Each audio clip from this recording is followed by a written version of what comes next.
Peace.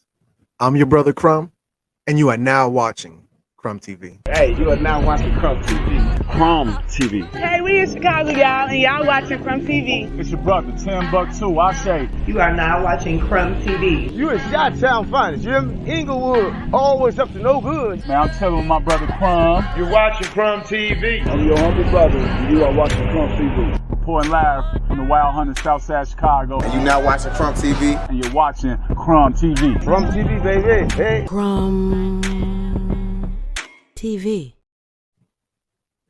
If you could, please repeat after me. Peace, Ashe, Islam, Namaste, Hotep, Grand Rising, Assalamu alaikum, Walaikum salam, Boom dia, Oseo, Halito, Wagwan, what up though? Dua, Dua'u, Shalom, Salam, Bonjour, Konnichiwa, Ni hao, how are the children? Never baka. Whatever the greeting is in your respective language, I'm your humble brother Crumb here for another installation of Crumb TV. You already know what it is, family. This video is called You People, the movie review. That's right. It was racist trash and interracial propaganda. But before I get into all of that, family, I want to do what I do best, and that's put some respect in your name. And I'll do that by acknowledging the first responders. Number one in the building. Now, there are more than 30 first responders within the first 2 minutes, but we're on like 100 platforms. So I'll just do the first three. We call that the perfect trifecta. And of the perfect trifecta, number one is Low Bay. He says Islam more. Two up, five up. I think that's two on the right. Five on the right, two on the left. I might be backwards, but yeah, Islam, I see you, I love you, I appreciate you. Number two in the building of this perfect trifecta is Intep Robinson. She says shalom. I'm saying shalom back. I see you, I love you, I appreciate you. Number three in the building of this perfect trifecta, it's Kia Enlightened. She gives the green heart, which that's heart chakra. She gives the purple heart, which is for bravery and war and whatever you've gone through. Sparkles and love. Look in the back of her profile picture, family. You're gonna see me on Crumb TV. That means so much to me. I am humbled. I'm grateful. I'm honored. Thank you so much. So with that said, I like to try to do housekeeping in the first 5 minutes. You know, allow everybody to get in and just kind of give everybody who's here, you know, a initiative. So if you could, in the first 5 minutes. We call this housekeeping, meaning wipe your feet before you come in the house.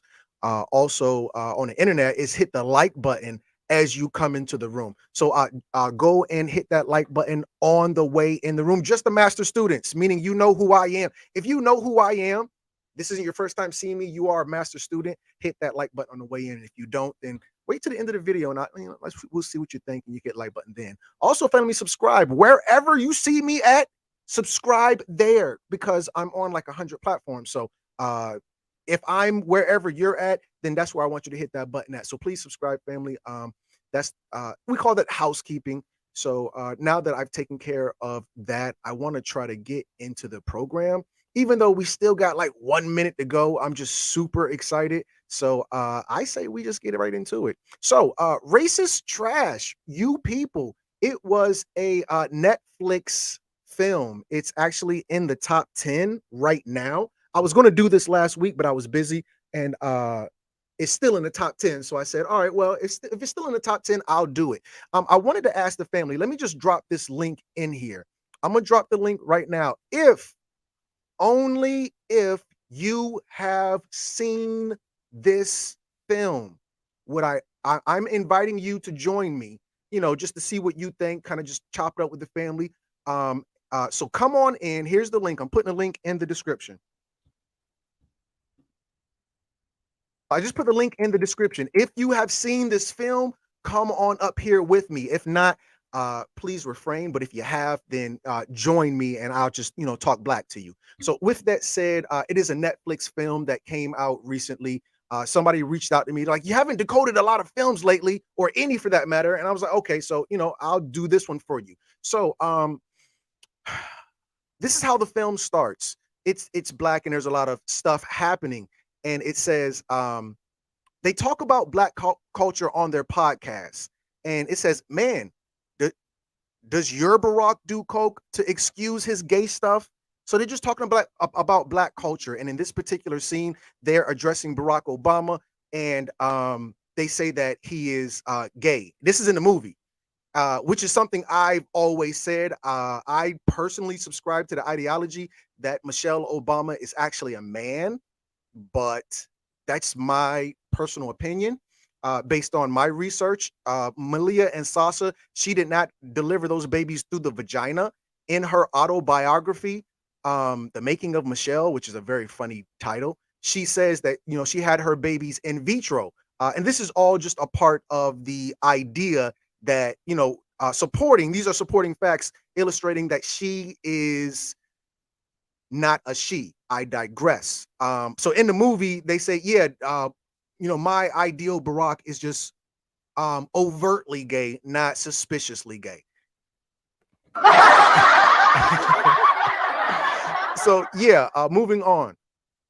The movie is about this Jewish dude, and it starts with him doing his podcast in his best friend / business partner's apartment, or maybe this place they rent out. I think it's her apartment. But anyway, he uses an alternative black woman to weasel, yes, family, trigger language, to weasel his way into the black culture conversation. She has no standard and will accept anything. That's her role in this movie. She is also the only overweight character. I wish I would have put this in here, but 80% of the so-called black community, in terms of females, are overweight. This is only for black females, and 80% of that demographic is obese. So now you're seeing depictions where, not only is she angry, but she's overweight, and this is a valid depiction. But she still bothers me. I don't like her character at all. And that's not a phobia. That's just me being, that's my distaste for her.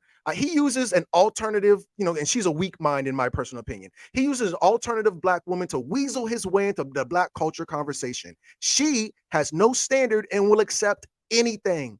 She is also the only overweight character, which brings into question her discipline. I don't want to play these games where we say, oh, it's a thyroid issue. I think less than 1% of overweight people have a thyroid issue. The reality is she just hasn't no discipline, and she can't control or stop herself from eating, or just consistently, habitually makes the wrong decisions of what she puts in her mouth. That's my take on it.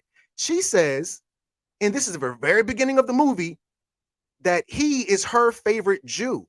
And I'm like, what if he would have said, you're my favorite black girl, or you're my favorite black person, or you're my favorite black gay girl, or you're my favorite black gay overweight? Like, that was just a real, weird statement that she made. I didn't like that. I'm like, who says that?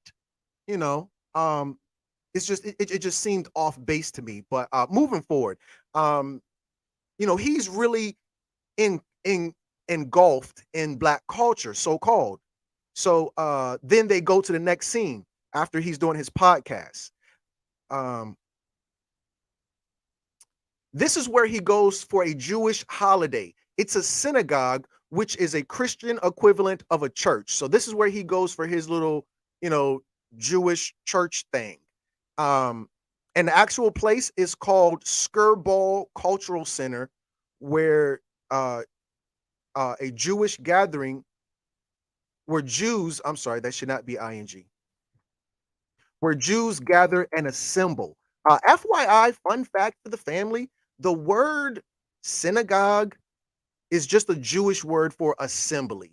So if you assemble, Avengers assemble, then you are in a synagogue. But I digress. So yeah, this is where he goes for a synagogue. This is where they, and notice, because remember, this movie is heavy on culture. The movie starts out, he's at a cultural center. Pay attention. Inside the cultural center, there is an all-white Jewish synagogue celebrating Yom Kippur, which is the most important Jewish holiday amongst practicing Jewish people. And here's a picture of the whole synagogue, the whole assembly. And, you know, it's white bread, 100%. Nothing else other than tamahu, flugelrod, or what have you. Now, inside the cultural center, they start showing a pan throughout the floor to see everybody's shoes. Everybody's wearing drab black shoes inside the cultural center to represent their culture. And his shoes stand out. This reflects his disdain for his culture. He doesn't like his culture. His culture's boring. And as you can see from his shoes, he's fully engulfed in black culture, so-called. So his sister picks on him for abandoning his culture on the holiest day of the Jewish calendar. She says to their mom, and he gets to dress like he's at Summer Jam, which was kind of, I don't know. I think she's a comedian because everything she said in the movie was kind of like the comedic twist, a comedic edge. So his mother points out how he is abandoning his religion by saying, and I quote, "Ezra, where's your yarmulke?" And you can notice the men, they're wearing yarmulkes. We're not in this slide. The previous one, I think you can see somebody with a yarmulke on. This person right here has a yarmulke. You can see everybody's yarmulke in this picture, but I digress. So she says, "Ezra, where's your yarmulke?" And you can see the grandma in the back right there, ear hustling. Yeah. She criticizes his tattoos, which are clearly inspired by so-called black culture. She says, and I quote, "Graffiti all over your body? Okay, fine." Because she's trying to level with him. And then the grandmother says, "He won't be buried in a Jewish cemetery," to which he responds that he doesn't care. This is the beginning of the movie where he is abandoning Jewish culture. Does this remind you of anything? Yeah, Crumb, this sounds like the story of the Maccabees. Well, yeah, here we go. While the Maccabees had lost control of the cities, they seem to have built a rival government in the countryside. The Maccabees avoided direct conflict with the Greek people, but the internal Jewish civil struggle continued. The rebels, the Maccabees, they harassed, exiled, and killed Jews. Oh, Crumb, the Holocaust, it was genocide. Yeah. Press 666 if you understand the story of the Maccabees was genocide. They targeted a racial group and killed them. Okay? If we're going to tell the story, we're going to tell the whole story. Okay? An internal Jewish struggle continued. The rebels harassed, exiled, and killed Jews seen as insufficiently anti-Greek, because the Greeks were coming in saying, drop the Jewish culture, bring on the Greek culture. And the Jews who were willing to wear Nikes, who were willing to not wear their yarmulkes, those people, the Maccabees killed them. When the Jews went to Babylon, some of them gave up their culture to join the Babylonian culture. When the Jews went to Spain, or at that time, what was it called? Iberia, they gave up their culture and took the Christian culture, of the ruling class, the Spaniards. This ain't nothing but that all over again. The story of the Maccabees is in this movie. I don't know if anybody picked up on a historical context. Anyway, after the ceremonial session of the synagogue is over, they congregate,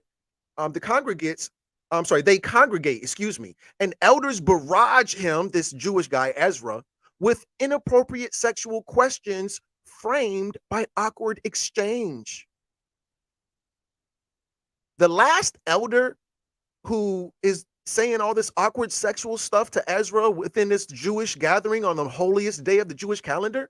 Let me make sure I'm still good. That's trash. Where is that open? Where are you at? Okay, you're over here. Okay, yeah, I'm good. The last elder is his childhood pediatrician who requests to examine his penis. I don't know if anybody caught this part of the movie. He goes and tells his mom, who informs him that the doctor, his childhood pediatrician, is under investigation for sexual crimes. He's a pedo.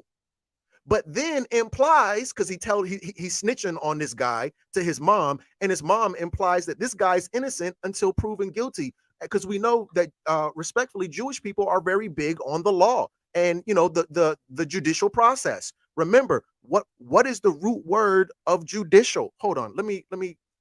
Oh, I got it right here. Oh, I did. Okay. What is the root word of judicial?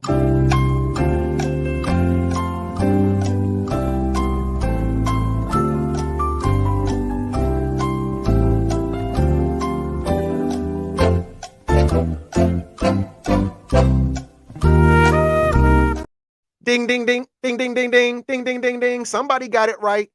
The root word of judicial is Judah. Judah. You Jews, the judicial system, because we know that these people are very big on the law. A lot of people will tell you Jews brought you the law. I already did a video about how Jews brought you the law. Go tap in, family. So now the mom, within her Jewish spirit says, hey, yeah, you're complaining that he sexually harassed you and, tried to molest you.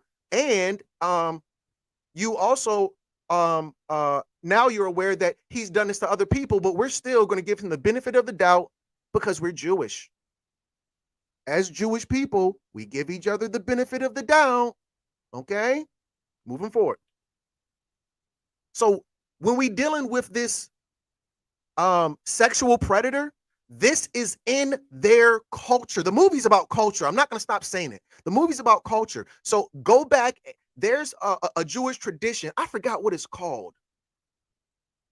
Jewish tradition of penis, babies, circumcision. This is it. Brit Milah.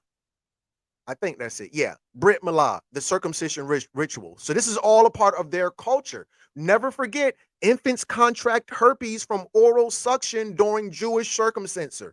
A part of their culture is once they cut the baby's penis, they give him his first blowjob.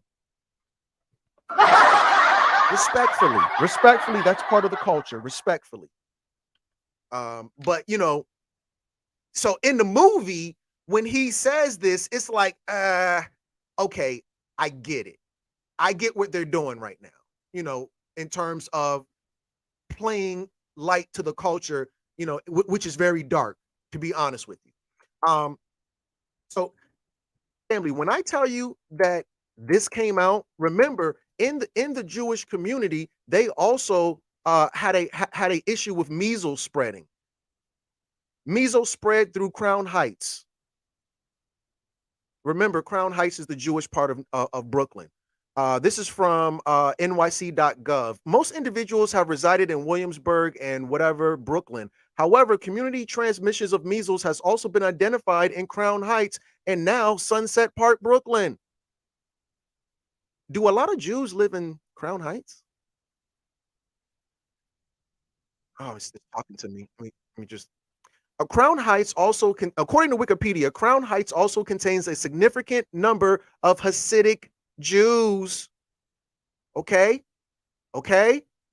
So, when we say that they were spreading herpes, they have respectfully, this is documented, a history of spreading these infections. And if you look and, do your research, you're going to see that a lot of people blame Jewish people for spreading Black Plague. Press 777 if you didn't know that. Press 777. Crom, people be so quick to just lump all Jews in one category. Crom, it was white people and the Black Plague. It wasn't just random white people, respectfully. It wasn't just Tamalhu, Flugelrod, and troglodytes. A lot of people said it was Jewish people who did that. According to Wikipedia, persecution of the Jews during the Black Death. The persecution of Jews during the Black Death considered a series of violent mass attacks and massacres. Jewish communities were falsely, and this is what they're saying falsely blamed. They were the ones spreading this. Now they're saying it was false. You tell me, were they responsible for that? Or was it some other Tamahu? I don't know. You tell me what you think. But meanwhile, this is all in line with this whole thing with him and his pediatrician. Moving forward. So I don't know why that's there. That should not be there. That should be after. Let me see. Where did I go wrong? His grandma, oh yeah, she says, you won't be buried in a Jewish cemetery. He responds, I don't care. Remember, family, a part of your culture is from life until death. If you're a Mason, if you're, people with a culture live by their culture and they die by their culture. I don't know if you know anybody who you suspect of being a Mason and they're dead, look at their headstone. Anybody who you suspect of being a Mason and they're dead, so-and-so's a Mason. No, he's not a Mason. How do you know, Crumb? Because his headstone doesn't have the insignia. He didn't live and die by it. And that's not just with Masonry. That's with the military as well. Once a soldier, always a soldier.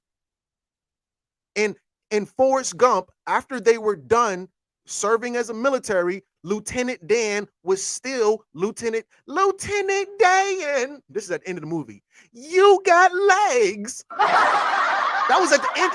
The war was over by the time he said that line. Lieutenant Dan was always Lieutenant Dan. And people live and die by their culture. You're also going to see, this is a necropolis in Egypt. Necropolis is the city of the dead. Necropolis, necro meaning dead, opolis meaning city.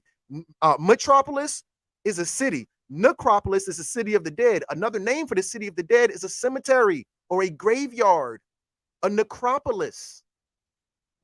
Because the ancestors, they lived by their culture and they died by their culture.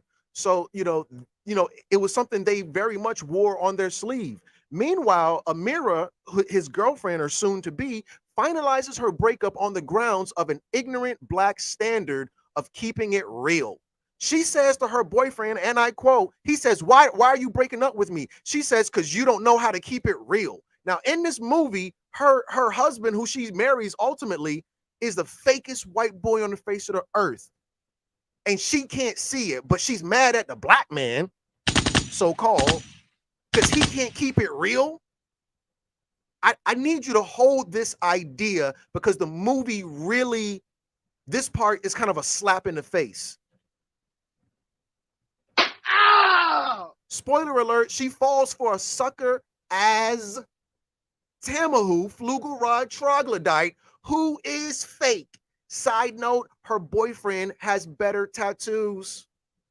She says, oh, it just feels fake. How come with this dude it feels fake, but her fake alarm don't go off for the Tamahu? I don't like that, family. I don't like that at all. She says, and I don't really feel seen by you in any way. What? What does that mean? What does that even mean?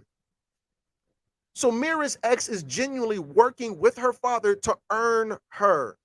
And she exposes him. So she says, give me your phone. I'll give you my phone number. I'll type it in because she changed her number. So as he thinks that he's giving her, she's typing in her number, she's going through his text and she sees her father's communications with her boyfriend she's about to break up with. And her father says, I'm sorry. Her ex-boyfriend says in the text, what should I say? I'm out of moves. The father says, give her the classic James Baldwin. The most dangerous creation of any society is the man who has nothing to lose. And he says, thanks, Mr. Muhammad. So now this guy who's working with her father to be her man, she's tearing him down. I thought that's what you were supposed to do. If you really like a girl, you go through her father. And he did it the right way, but she said he's fake. Too often you got these ratchet girls who don't want to do what's best. Father knows best, okay? Father knows best. So her father knows best, and she goes against her father by way of her ex. Moving forward. I'm not playing. Red flag number one. I meant to put, there's like 100 red flags, but I didn't put them all in there. But this is the first red flag. She made it racist. So he is at work and he gets off work. He calls an Uber and he mistakes her for the Uber and gets in the back of her car. And he tells her, and she says this: "You saw a black woman in an inexpensive car and thought it was your God-given white right to get in the back seat and tell me where to go." She told him to get out and he did not leave.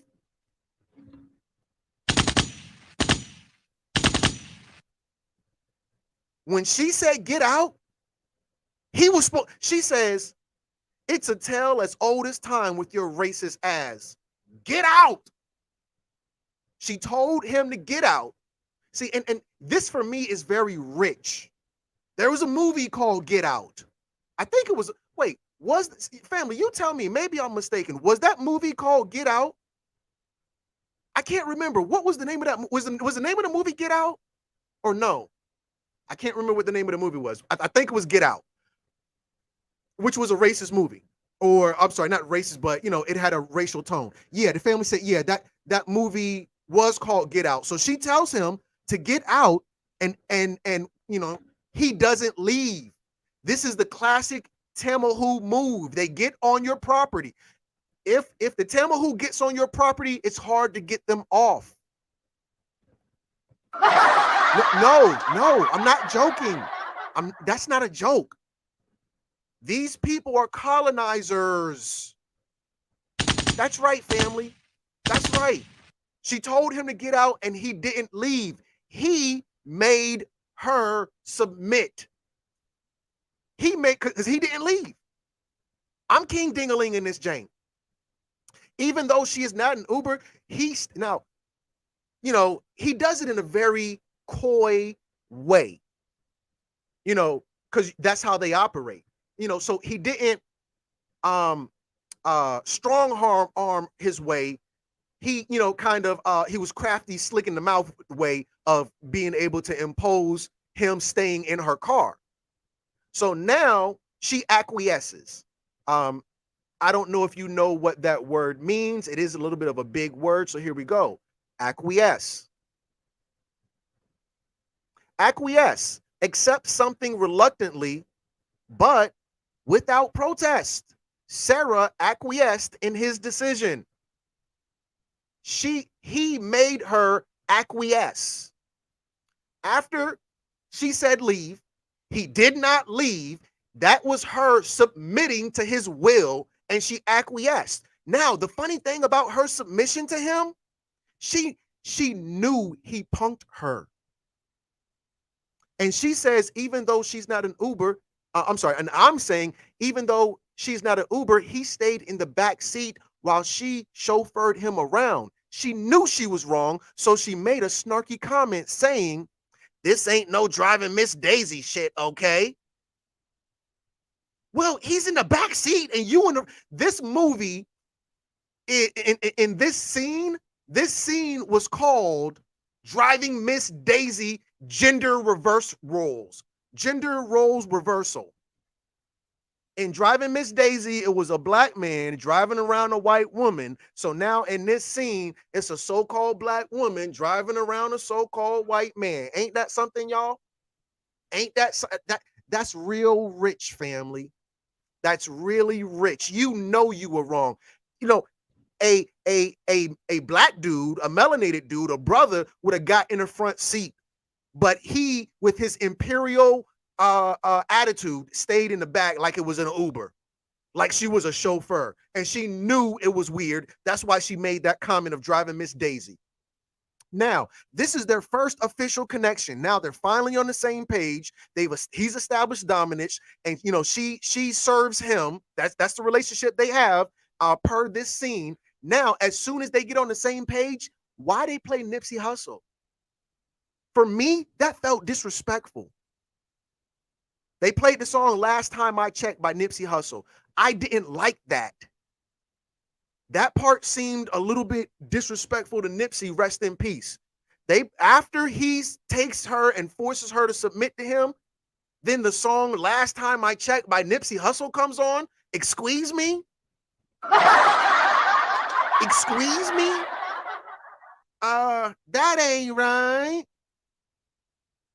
You know, this movie, that was racist, and it was a shot at Nipsey, no pun intended. The next day, her brother checked her on dating a white boy. She talks integration while being flooded with Egyptian regalia. And she says, I don't date based off my daddy's approval, okay? I'm grown. As she said, look at her bracelet. What is she wearing on her bracelet? What is she wearing on her bracelet? I put that up there. You can't, if I put the Jeopardy music up there, you can't see it. She's wearing an ankh. Say, hold up, wait a minute, something ain't right. Nah, that ain't right. So in the conversation where you talking about going white, you up here flooded with Egyptian regalia? Listen, if you're gonna date the white boy, date the white boy. You know, but why, you know, it don't feel right to me when people sport this so-called Black Power, you know, movement symbolism, but you know, they all up the Europeans' booty. Her father comes in to the tune of James Brown's hit classic, The Big Payback. We know the energy that he's gonna bring based off the music. When he first comes on, when we first see her father, James Brown comes on, The Big Payback, and he's wearing a black hoodie saying Fred Hampton was murdered.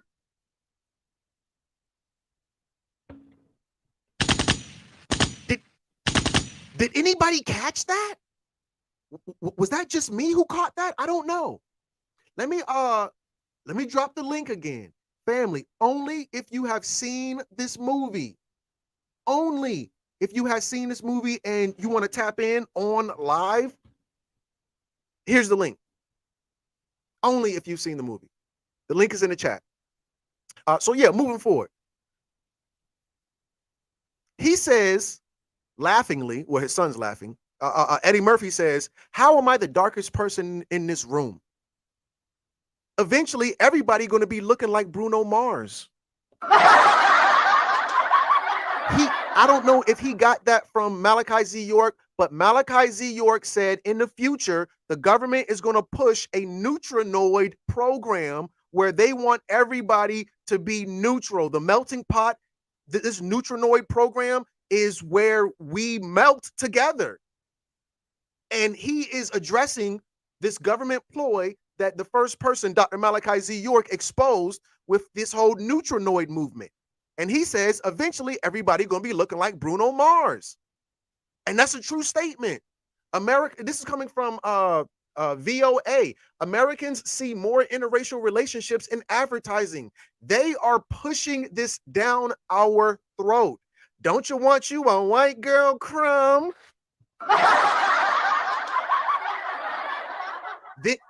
Then everybody get mad at me when Becky come around. Nah, get her out of here, man. No. Where Kiki at? I need a sister. I can't resist her. Red rice and beans ain't miss her. Her father asked if he is Muslim, and she says, yes, he is definitely African. She didn't. He asked you, was this guy that you're dating, because her brother snitched on her, is the guy you're dating Muslim? She says, yes, he is definitely African. What did she mean when she said that? You know, there's a lot of Moors in the room, and I want to school all these Moors, because maybe I'm not schooling you, but I've never heard you say this. What if I told you the primary population of Morocco was Jewish? Those people in Morocco right now, those are Jews. Oh, Crumb, the colonizers, the Arabs over in Egypt. Okay, the Arabs are in Egypt, but who's in Morocco? The Berbers? No. The Egyptians? No. Those are Jews over in Morocco right now. You know when right now is? That's right, family. Moroccan Jews. Romanized Al-Yuda al-Maghrib, Maghriba, are Jews who live in or are from Morocco. Moroccan Jews constitute as ancient community during the Roman times. Remember, Rome kicked these Jews out of Rome and they went to North Africa with so-called black people who were ruling at that time, and they were the subordinate race until they sold out their, they came in, hey, we're going to be friends, come help us. And then the people said, yeah, we'll help you. And then they stabbed them in the back. And now, you done looked up and they got the land and your ass in in some type of diaspora. Jews began immigrating to the region as early as 70 CE. They were later met by a second wave of migration from the Iberian Peninsula. Iberia, remember, Eber means Hebrew. Eber means Hebrew.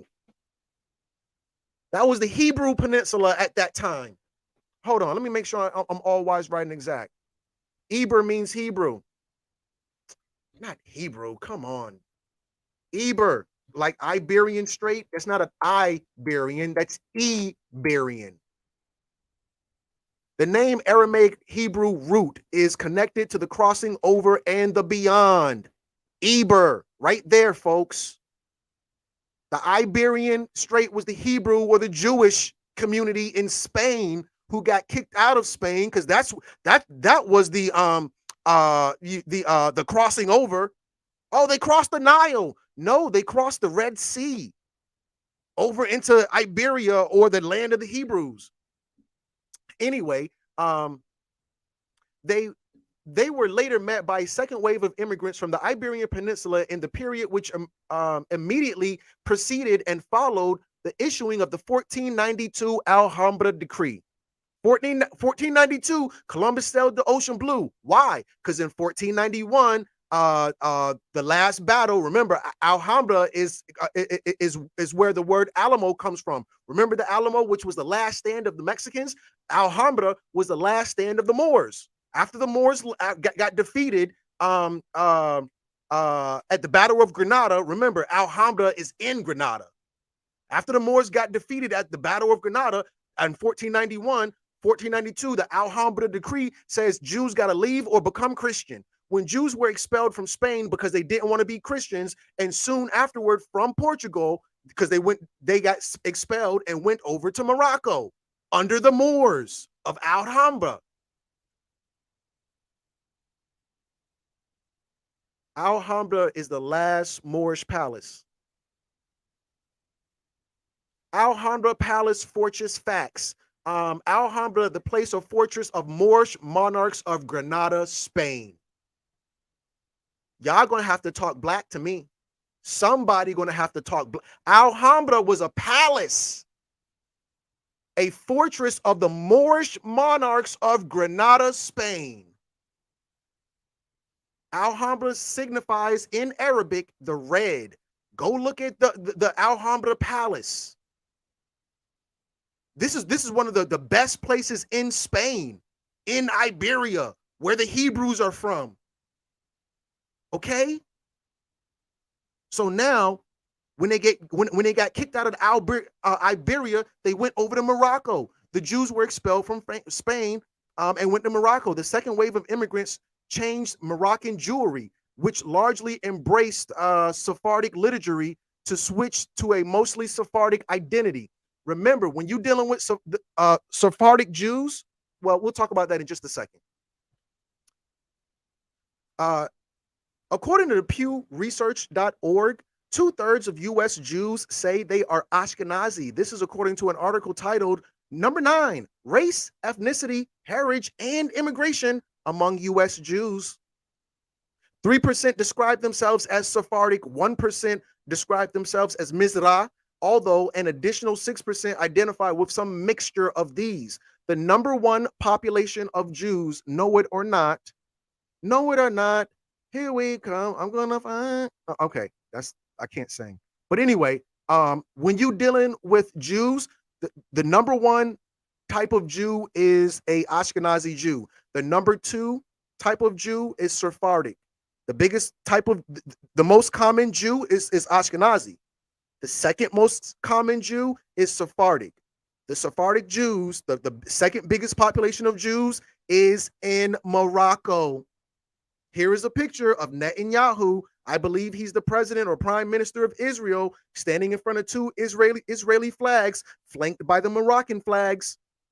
Kind of looks very similar to me. Press 888 if this looks similar to you. Morocco and Israel, both Jewish states. Press 88. I'm going to lead this parade because, you know, signs and symbols are for the conscious mind. When you're dealing with Morocco today, you're dealing with Jews. Stop playing with me. That's all wise, right, and exact. I talked about that in my video called Jewish History, the ancient history of the Jews. I did almost 2 hours 2 months ago. Almost hit 10,000 views. Go watch the video. I went in depth. Moreover, me and MOI teamed up a month before I did that video and did a video called Blacks and Jews, which got 5.5 thousand. Go watch that video. When you dealing with the Moors, you dealing with the Jews. How many videos I gotta make? Moving on. Her father told her to get her beliefs in line and then her heart will follow. Hold that piece to the end of the movie because she didn't do what her father knows best. She didn't do what her father told her to do, and she ended up paying for it at the end of the movie. Cut scene, next scene. Now they're outside and she is done talking to her dad. Let's go back to the other guy, her boyfriend, Ezra. Ezra goes where his friend works, which is called Culture. Family, remember, when Ezra first went to synagogue or the Christian version of church, it was the Cultural Center. Look right here. It says Skirball Cultural Center. Everywhere Ezra goes, it says culture. So when I tell you this movie was based on the amalgamation of Black and Jewish culture, I don't need you to question me, because if you really watch the movie, right there is the word culture. When you watch these movies, stop watching movies.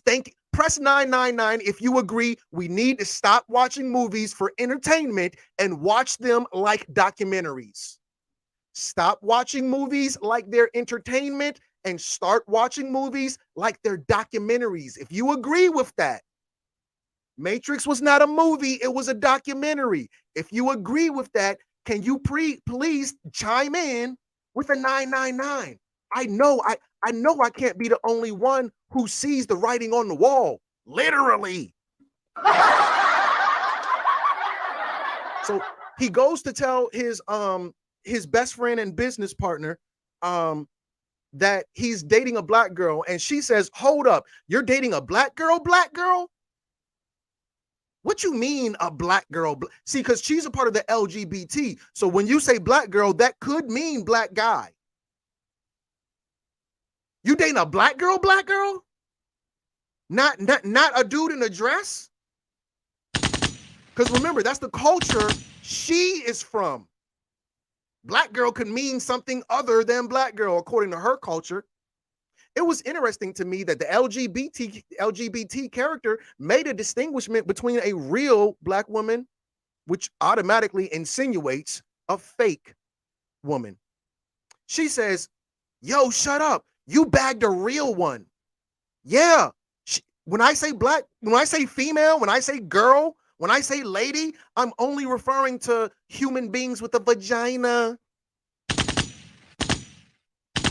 I know some people within the new school of thought don't agree. There's 99,000 genders, crumb. Okay, let's not debate that today. But you know, the movie made that distinction, is all I'm saying.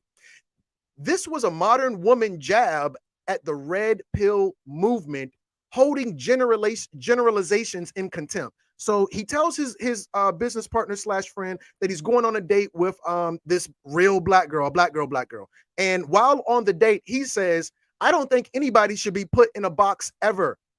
Now, remember, at the very beginning, I can't remember what slide I'm on. At the very beginning of the movie, his business partner and best friend, the gay girl, says, "Oh, my favorite Jew." Why didn't you check her and say, "Listen, don't put me in a box. Just say I'm your best friend. Why do I got to be your favorite Jew? Why do you make that distinction and put me in a box?" He's just pandering. He's a panda bear. Going against the red pill movement. We don't do generalization. Generally speaking, your people are Jewish, and that's not bad. What's wrong with that? Generally speaking, Arizona's hot. Generalizations are true. Generally speaking, if you get a college education, you're going to make more than a high school graduate. Generalizations are true. I don't know why people outside of the red pill community are so mad with the red pill community for holding up generalizations as if they're wrong. So I felt like he was being a pander bear when he said, I don't think anybody should be put in a box ever. Shut up.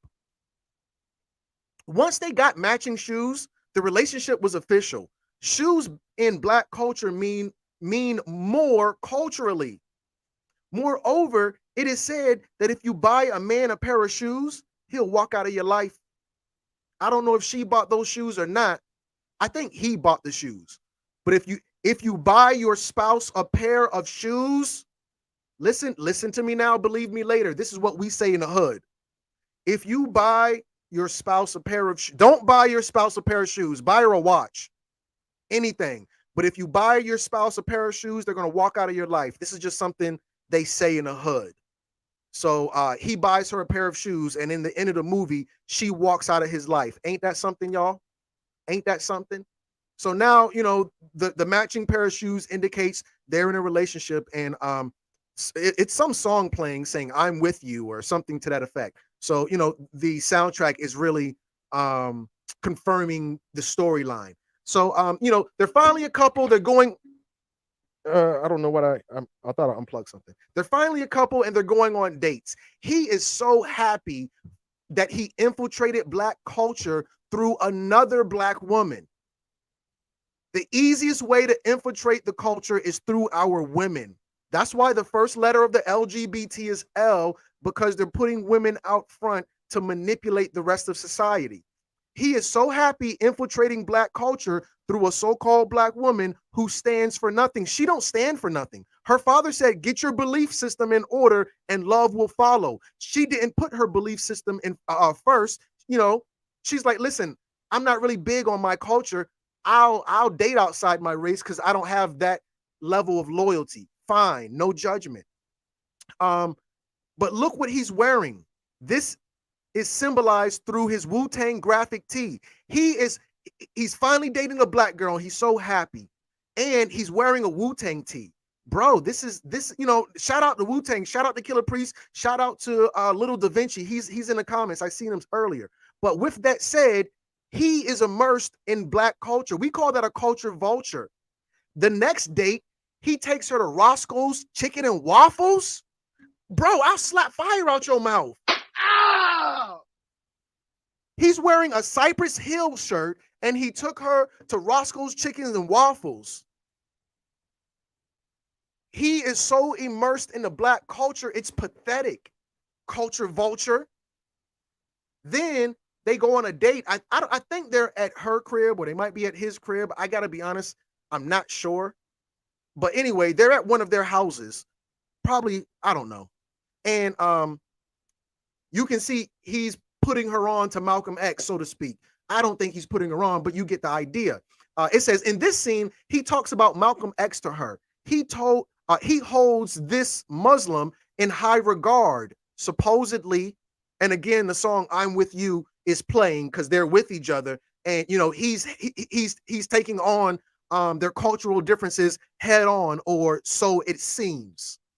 This scene stays in line with the hip-hop graphic tee theme as he wears a Death Row Records tee. Bro, you got a black girl, you're watching black leaders, you're wearing black musical clothing.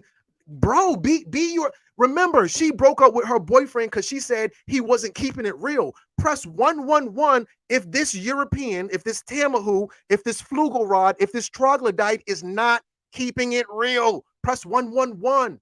How come she was so mad at her black boyfriend because he won't keeping it real?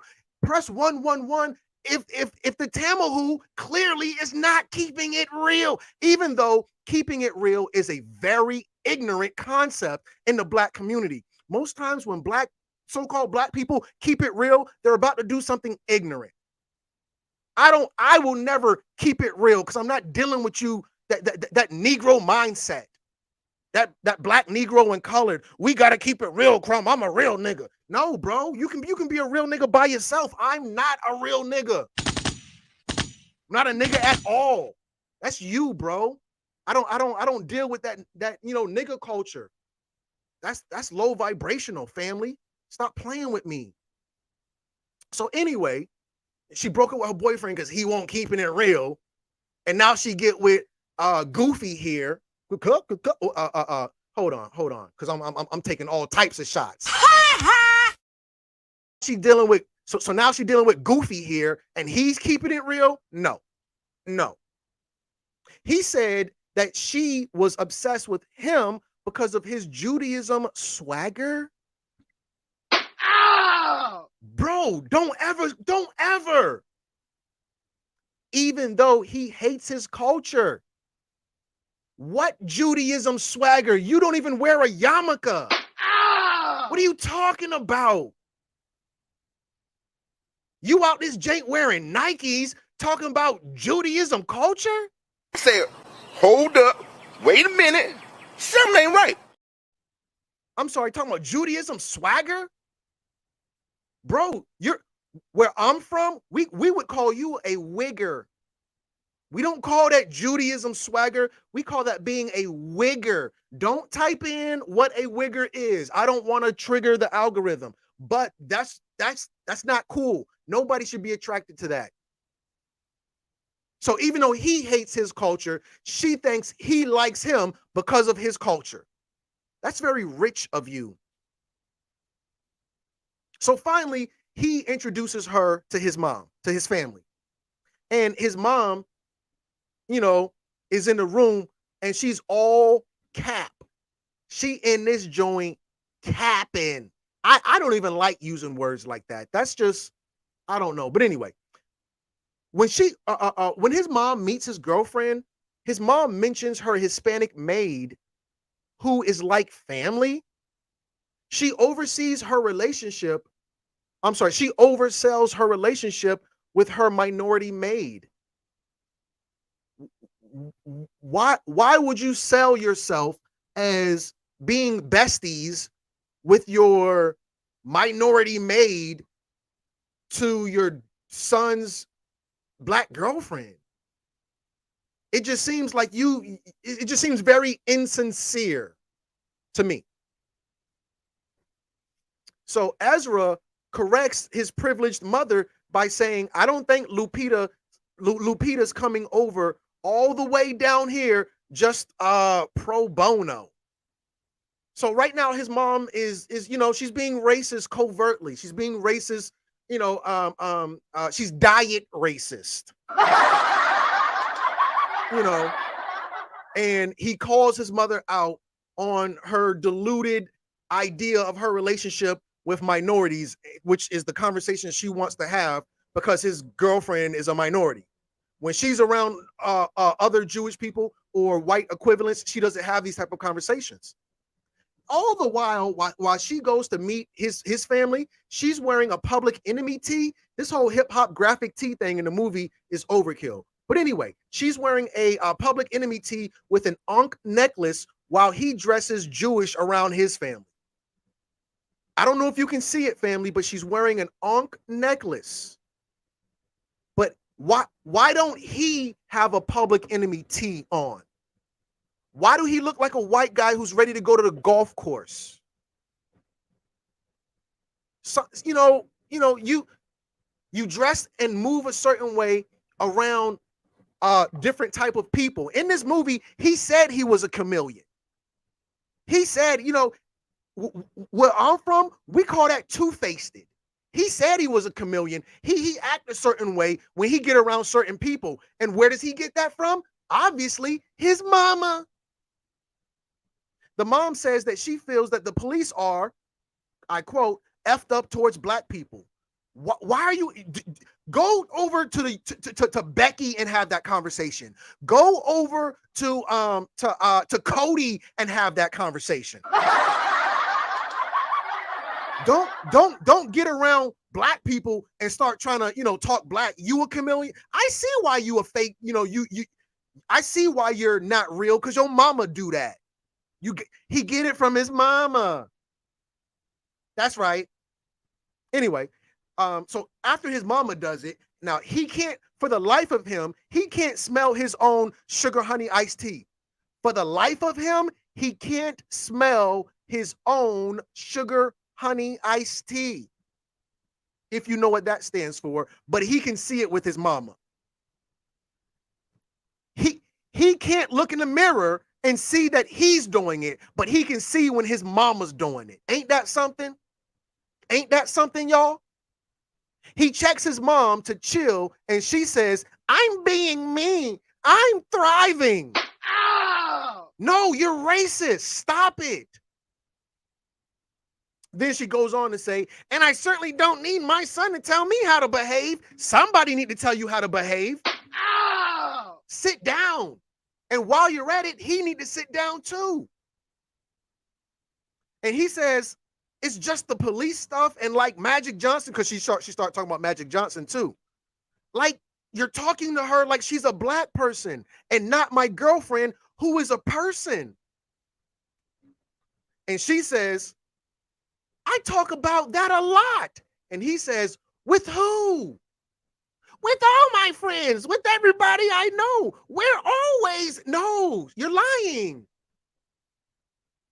You and Marilyn talk about police brutality? Can't get enough of it. Can't get enough of it. Shut up. I don't know. Well, she's not Jewish. Because, she says, but I love her. I accept her. He says, really? She says, yeah. He says, even though she's not Jewish, she says, she says, why do you think I don't like her? She's not Jewish. She says, I mean, it would be nice if she were Jewish, sure. Remember, she prefers Jewish women over black women. Press 222 if you can read between the lines.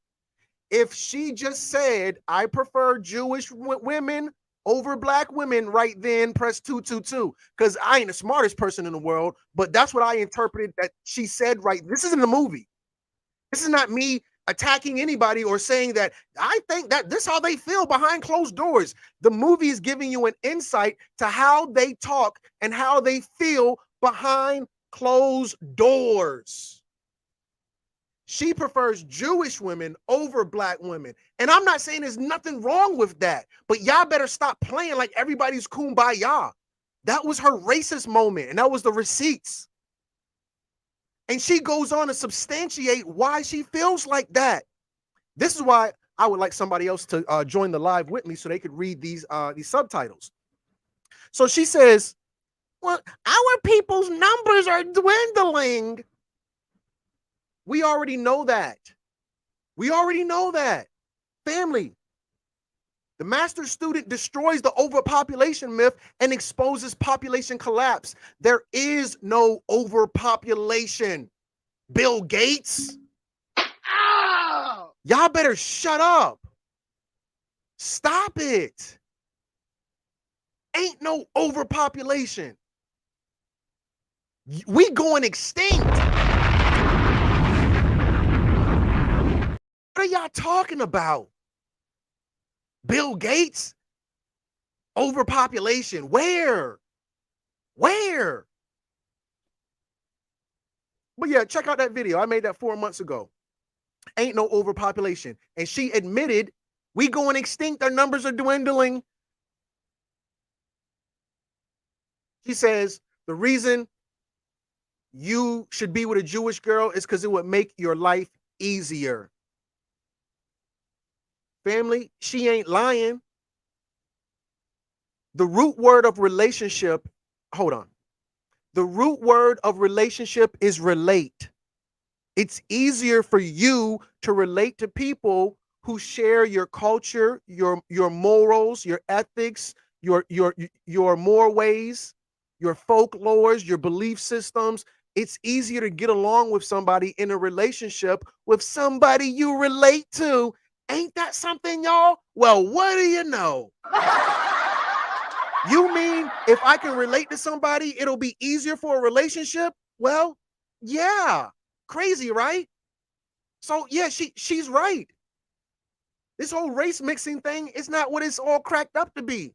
Then she starts flip-flopping because they do that really, very often in the movie, her and him, like mama like son. Oh my God, I'm gonna have black grandbabies. Ow! Yo, stop it. Your great granddaddy was black. Go watch this video. Hold on, where is it at? Where's it at? That video I did. Let me just go through these real quickly. I'm gonna find it. That video I did called Jewish History. Go watch this video. The original.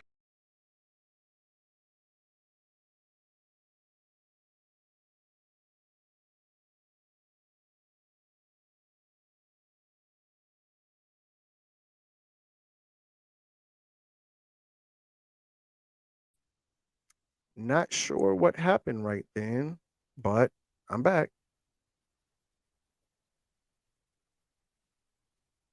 But anyway, yeah. Let me share my screen again. I don't know what happened.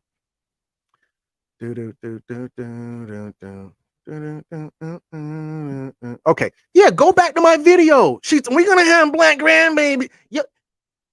Black in your family line ain't new. You came from us. You right now, only thing you're doing is just setting the record, getting back on track, getting back to your melanated roots. Oh my God, I'm gonna have black grandbabies. So anyway, where did she say that at? Yeah, right here. So yeah, she says, we're a family of color. You've always been a family of color. The original Jewish people were melanated. What are you talking about? What are you talking about, lady? So this is according to Wikipedia with the title, which reads Jewish ethnic divisions. Historically, European Jews have been classified as belonging to two major groups, Ashkenazi or Germanics, meaning German or medieval Hebrew, denoting their Central European base, and the Sephardim, Sephardim or Hispanics, meaning the people over in Hispaniola or Iberia, denoting the Muslims, the Moors. You come from the Moors. What are you talking about? What is she talking about? So you got two types of Jews. The Jews in the green, those are Ashkenazis. This is a map of where Jewish people live. The greater demographic, the greater population. The greater population of Jews live in two primary areas. The Ashkenazi Jews live in the green area, and the Sephardic Jews live in the yellow area. Okay? The further south you get, the more Jewish it get, or Sephardic Jewish it get. Those are people from our lineage. Okay? Moving forward. Mom, we are now the future. You're right. Now you're the future because you were about to be the past. You were about to go extinct. You was about to say bye-bye to the world. So now he goes to his business partner and best friend, the gay black girl who's overweight, and they're at a restaurant, and he tells her his plans of proposing to the black girl, Amira, and he says, "I'm just gonna," and the black girl says, "This ring is very small," and he says to her, "I'm just gonna be like, it's my grandma's Holocaust ring." They can't say shit. Once you drop the Holocaust, they're like, it's not a Holocaust box. And he says, you're right. Yeah, you want to put it in like a satchel, dirty it up. He says, yeah, I think I should Holocaust it down. Yeah, we got to Holocaust it down for sure. A lot of you know about Donald Trump and when they stormed the Capitol, those people who supported Donald Trump were called election deniers. Well, election deniers is not the first wave. The first wave was Holocaust deniers, and I'm not saying that I am, because if I do, I'll get in trouble. So I'm not saying that. But a lot of people will tell you that that was a media sham. It was just a bunch of propaganda. They just made it seem, they really played it up. They made a mountain out of a molehill. So in this part of the movie, he says, I'm going to pretend this is a part of this fake thing that we've made up, and I'm going to sell it like that, and nobody can say anything. I found that to be very distasteful. So now he is so against his culture, but as you can see, he uses his culture when it works for him. If he doesn't like a part of his culture, he denies it. If he a part of his culture that can benefit him, he uses it to his benefit. This guy is very sleazy when it comes to his culture. Very sleazy. So now, before he goes to propose to her, he has a date with her parents where he gets their approval for her hand in marriage. And her father says, so do you hang out in the hood all the time, or do you just come up here for our food and women? Eddie Murphy was all gas, no brakes in this movie. That right there cut deep. You cut me deep, Shrek. You cut me real deep right then. He said, do you come down to the hood all the time, or you just come for our food and our women? That's truth pill. That one was hard. Anybody remember that white DJ accused of trying to infect 700 black women and girls with HIV? Do you come down to the hood all the time, or do you just come down for our girls, our women, and our food? What a question. What a question. All gas, no brakes. Remember that white boy that came down to the hood preying on our daughters and our wives, our ladies, our sisters, our aunties? Notice that didn't make national headlines. A bunch of people, we need to stop Cody. Meek Mills and all the gangster rappers gave him a pass. Jay-Z approved this Tamahoo. Never forget, your favorite rapper was okay with this dude. See, and that's why I don't like that type of stuff, family. He says, yeah, I'm kind of like a chameleon in a way, I guess. You're kind of like a chameleon? You're kind of like a chameleon? What do you mean? You're two-faced, bro. When you get around certain people, you act a certain way. That's disingenuous. What do you mean you're kind of like a chameleon? What's your problem? Because Jesus Christ was half black and half Jewish, right? Ow! No. Jesus Christ was half black and half Jewish, right? That's what they said in the movie. That's what they said in the movie. I was like, oh, I didn't know that's what people were saying in the Jewish community. Well, keep in mind, Jewish people don't believe in Jesus if they are practicing Jews. So that was kind of a poor reference on his side. I don't know what would make him say that. Jesus Christ, technically, I imagine, had mixed race children. Okay, so this is a Jew who knows nothing about Jesus, but I guess it's like a funny moment. Because according to the story, he didn't have any kids, but that's if you believe in that type of stuff. But anyway, yeah, so he's tweaking on this one. And then, of course, you have the GOAT. He was mixed. Our guy, the GOAT. Who's the GOAT? Our guy, the legend, Malcolm X. He said Malcolm X was mixed. I didn't get the let me ask the listening audience. There's about 200 people in the room right now. Press 1 if Malcolm X was mixed. Press 2 if he wasn't. Press 1 if you say, yeah, Malcolm X was mixed. Press 2 if you be like, nah, he was a brother.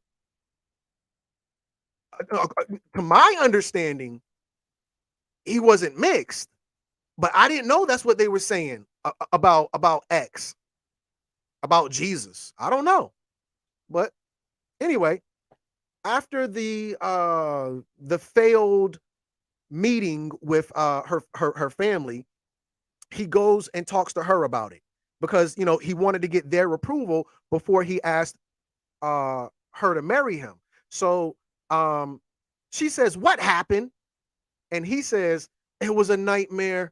I totally blacked out. I effed up." She says, because she doesn't know that he wants to propose to her. "My mom just called me and said that you'd had a horrible meeting with them. What happened?" And he's just really feeling bad. And she says, "Why would you take my parents to Roscoe's Chicken and Waffles?" Oh! I gotta be honest, that's tacky. That's tacky. That's in poor taste. That's racist. Why would you take the mama and daddy to, the neighborhood Greasy Spoon? Black people love chicken. Let me take them there.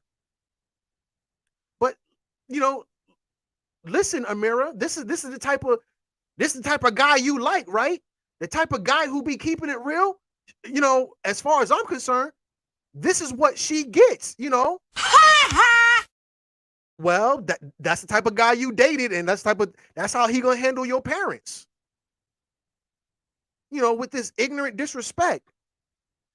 No, it's not messed up. It's not because he pulls out a ring and tells that he was trying to get their approval and he messed up. And once she sees the ring box, she's, "You didn't mess up." She flip-flopping. Remember, she don't stand for nothing. She's an archetype. She represents the modern Black woman who doesn't stand for anything and who fall for anything. I'm sorry, who doesn't stand for something and will fall for anything. And he says, "No, it is because your dad got to give me approval." And she's like, "F my dad. F my family." So he says, "Okay, I'm going to take off my shoe so I don't crease it," because he's about to get on one knee and propose.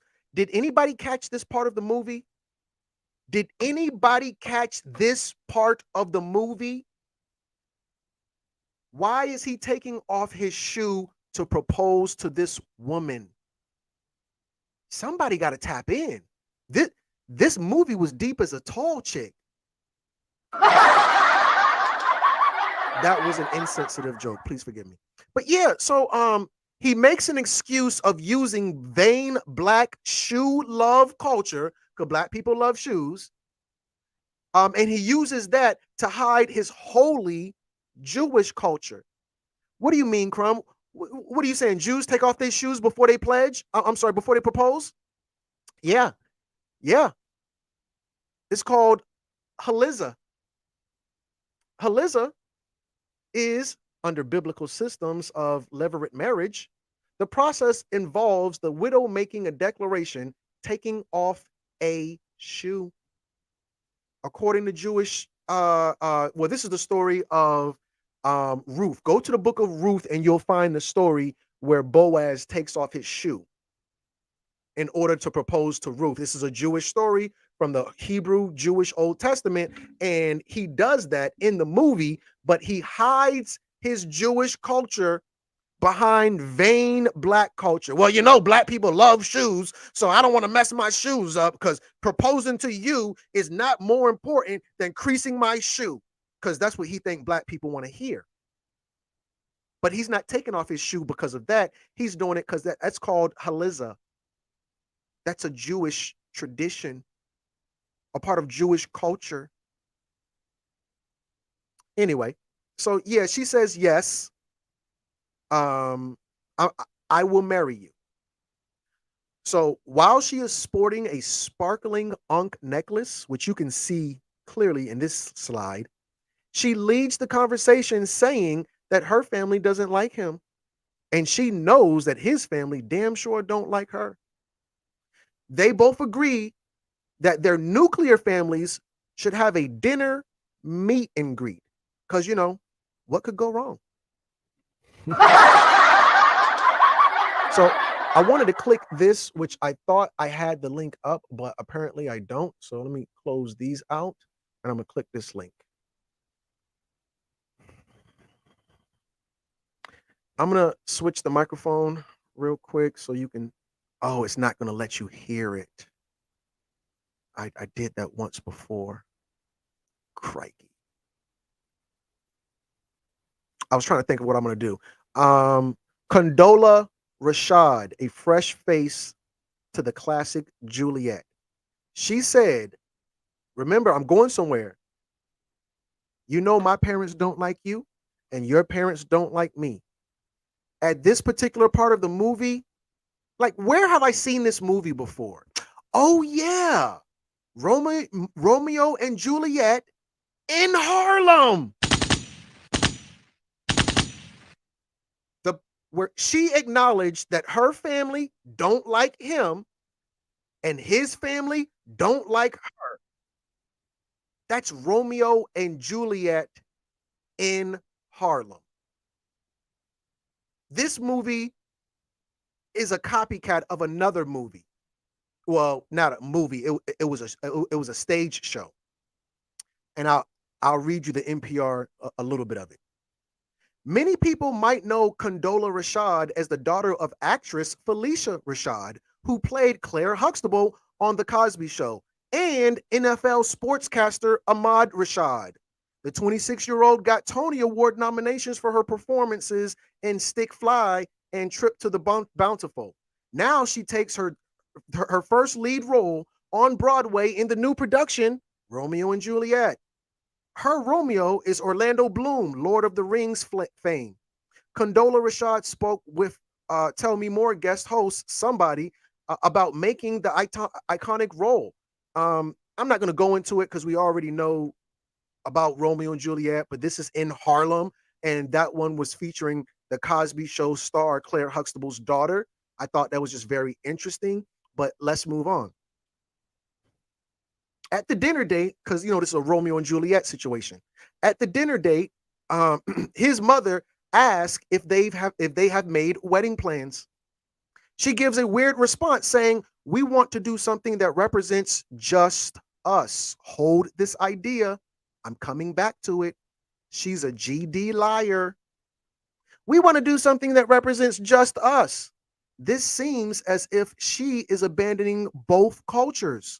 We're not going to do anything Jewish. We're not going to do anything based on my culture. That's what she said. Go watch the movie if you want. It's trash, but if you want to watch it, go watch it, and you'll see when she says that. So her mother chimes in asking who will officiate the marriage. The wedding. Officiate. I personally never heard the word officiate before, and since I am a master student and I'm a natural nerd, I had to go look it up. So I want to share that part with you. This is coming from brides.com. The article is titled How to Perform and Officiate a Wedding Ceremony. What is a wedding officiant? A wedding officiant is a leader of the wedding ceremony. They work with the couple to prepare materials for the ceremony and perform the marriage on the day of. So anyway, his mother says, Ezra mother says, they already booked a rabbi. Shocked, her father, Amira's father, immediately questions her saying, You're not going with the imam? Ezra's mom, the Jewish mother, is confused at this point, and she says, and this is the funny part. It's supposed to be. She says, "Who is Auntie Mom?" To which Amira's mother says, "There's no Auntie Mom. It's an imam." She's imam. Can you spell it? No, go look it up. Well, okay. Imam is a leader of the prayer or community, a leader, a chief of the Muslim faith. So he says, that's why we wear this crown, or that's why he wears this crown, pardon, and points to his fez, which in this movie he calls a kufi. I don't know why. But he goes on to say that he got that fez from Minister Farrakhan. So then Ezra, who was fake, and right now he's doing exactly what his mom did.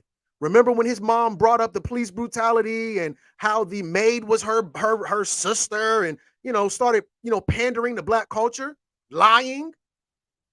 Why are you treating me like this? I'm thriving. That's what the mom said when he called her out. So even though she did it and he was able to see it, he can't see when he does it. So he says, "I love me some Farrakhan." So his mom, in disbelief, says, his mother questions him in disbelief and says that Farrakhan, I'm sorry. His mother questioned him in disbelief as he says that Farrakhan is another GOAT, greatest of all time, like Malcolm X. Her father, Amira, teams up with his mother for the very first time, and they both cross-examine his supposed love for Farrakhan. So her mother tells her father, Amira, to tell the parents of the Jewish guy, the Jewish parents, of how Amira's father got that crown. So Amira's father goes on to say that he got it from Farrakhan, and it's his most prized gift.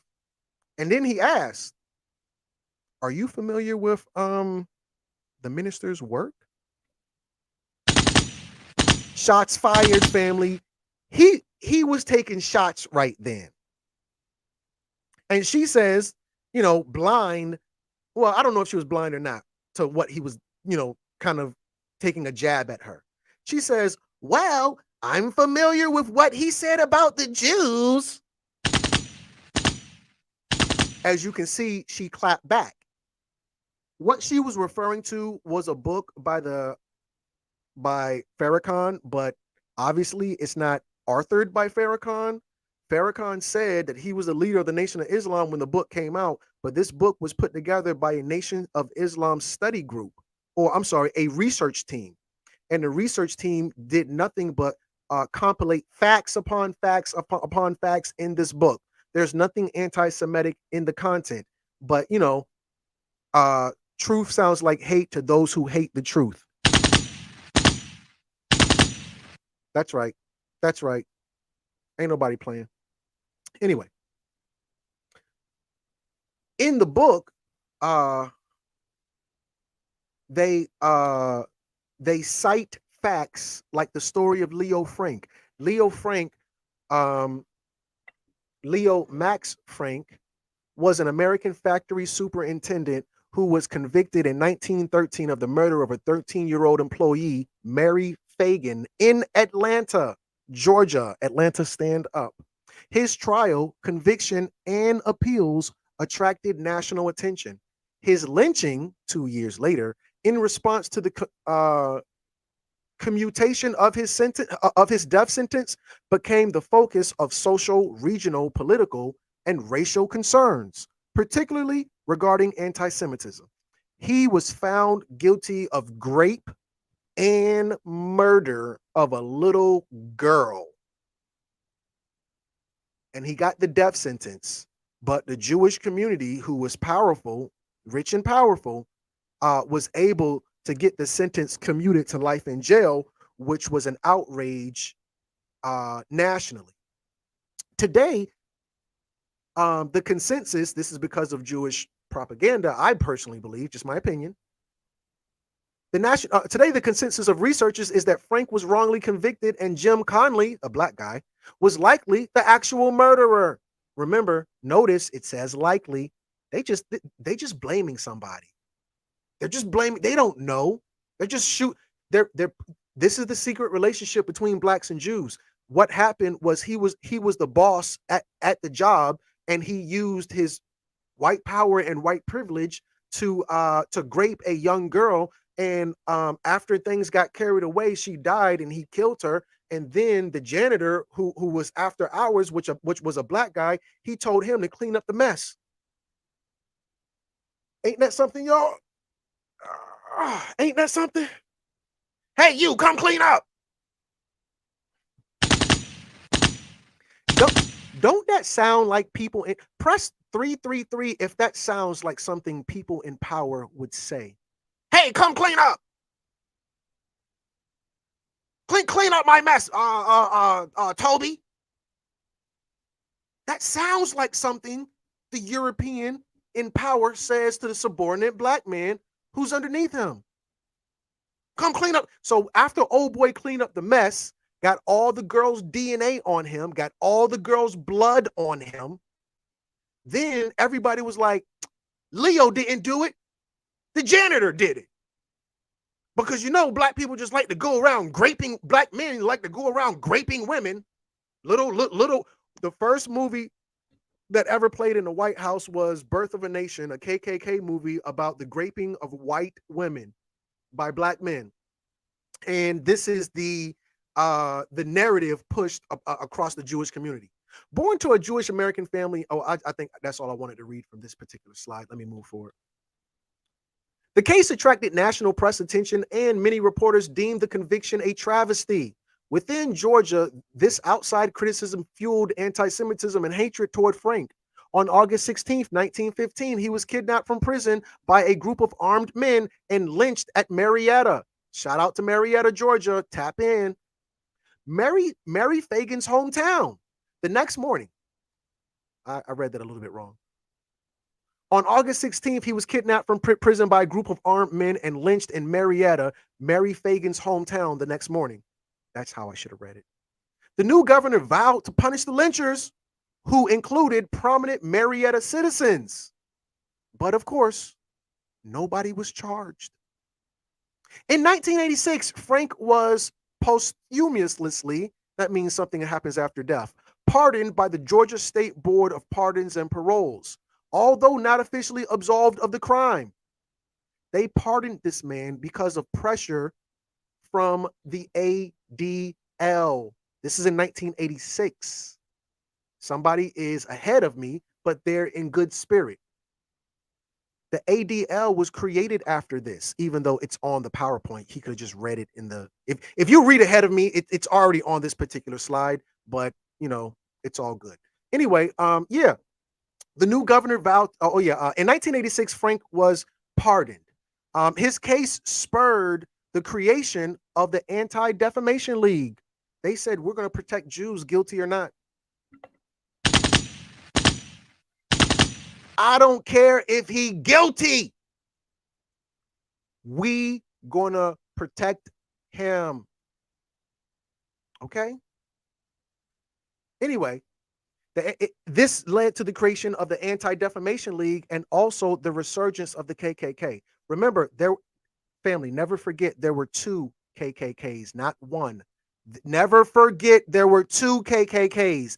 The original KKK, which came out and it dissolved, it disappeared.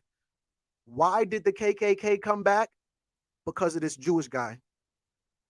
Respectfully, this is just the history, no judgment. The KKK came back because of this Jewish guy. That's why they came back into power. Crumb, the KKK was because of white people, black people. No, it's because of Jewish people. In the heat of the moment, the son-in-law insists, the future son-in-law, insists that they eat dinner. At the table, his mom says blacks don't like boats because of slavery, just like Jews don't like trains because of the Holocaust. Instantly, her father is triggered and asks, are you trying to compare the Holocaust to slavery? She snaps back by saying, oh no, I would never do that, because she's a flip-flopper. Then, after a short, thoughtful pause, she admits, I think blacks and Jews have a similar struggle. And the father says, well, Jews were technically the original slaves. Her mother, Amira's mother, calls out the flip flopping of his Jewish mother, a trait that her son has seemed to inherit. Amira's mother says, oh, so you are comparing, because she said she wasn't, but she clearly just told a lie. And the father says, Amira's father, in a now heated exchange, her father says, oh, you're going back 3,500 years when slavery was only one great grandparent away from us? You're comparing ancient history for you to what happened to me yesterday. So then Ezra's father, the Jewish father, says that he doesn't have to go back 3,500 years. He can just go back 75 years ago, citing that Jews have been systematically eradicated to the point that they are now only 0.2% of the world population. Let's check the facts on that. As of 22, the world's population core Jewish population was estimated at 15 million. That's 0.2% of 8 billion worldwide. There are not a lot of them, not a lot at all. So Amira's Muslim father claps back and says, I'm sorry, her father fires back saying that 0.2% seems to be doing pretty good right now. His mother says that they work hard, though. Remember, these people, you people, 0.2% of the people, these are the people that created the banks. These are your financiers. These are your loan sharks. These are your money moguls. These are the people who created coins of gold and silver. They created the monetary system. Yeah, we're only 0.2% of the population. Right. You're the richest people in the world because you created money. Poor baby. You got it so bad in that mansion. But, I'm not judging anybody. I'm just playing in to the Muslim sarcasm that they say about the Jewish plight. Her mother asked what Amira's mother asked the Jewish mother, Ezra mother, what does your father do? His mother says proudly that Ezra's father is a podiatrist. You do, honey. You work so hard. And what did his father do? This is Amira's mother. She grills her by asking, and what about his father, which is Ezra's grandfather? His mom uncomfortably answers saying he was a podiatrist. She grills her mother asking once more, and what did his father do? This is the great grandfather. Again, his mom uncomfortably answers saying he was a podiatrist. They come from money. They don't know no parts of the struggle. They living high on the hog, sweet bread and sweet water, silver spoon in the mouth, poor baby. His father finally chimes in, adding, and a bookie. Yes, he did that on the side. Their people came up because, they were already rich. This is old money. However, there was a criminal element to the Jewish success. This is what the father says. So let's look for just a second at the criminal element of Jewish success. Since the movie brought it up, if you open the door, I'll walk through it. Jewish American organized crime initially emerged in the American Jewish community during the late 19th and early 20th centuries. It had been referred to variously in media and popular culture as the Jewish mob, Jewish mafia, kosher mob, or kosher mafia, and kosher nostra, a direct reference to the Italian Cosa Nostra, a play on the word kosher, referring to Jewish dietary laws, while the later was a clack, a kaluk, I don't know how to pronounce that, of the Italian phrase Cosa Nostra, Italian for our thing, into the Yiddish, which was at the time the predominant language of the Jewish diaspora in the US. In the late 19th century in New York City, Monk Eastman, shout out to Monk Eastman, I hope he rot in hell, operated a powerful Jewish gang and competed with Italian and Irish gangs. These were the poorest white people in New York, Irish, the Jews, and the Italians. These were the most violent gangs in the early 20th century. So his mama and daddy, his daddy, he wasn't poor when he was gang affiliated. He was rich. He was a podiatrist, but he was still in the gang life. Gang. In the early 1920s, stimulated by the economic opportunities of the Roaring Twenties and the later prohibition, Jewish organized crime figures such as Arnold Rothstein were controlling a wide range of criminal enterprises, including bootlegging, loan sharking, gambling, and bookmaking. Rothstein transformed organized crime from a thuggish activity by hoodlums into a big business.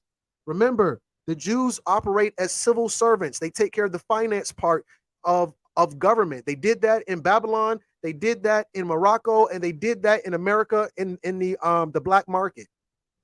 Remember, they're the ones who create the banks. They're the loan sharks. They're the ones with the finances. So they went into the criminal world and they organized it financially.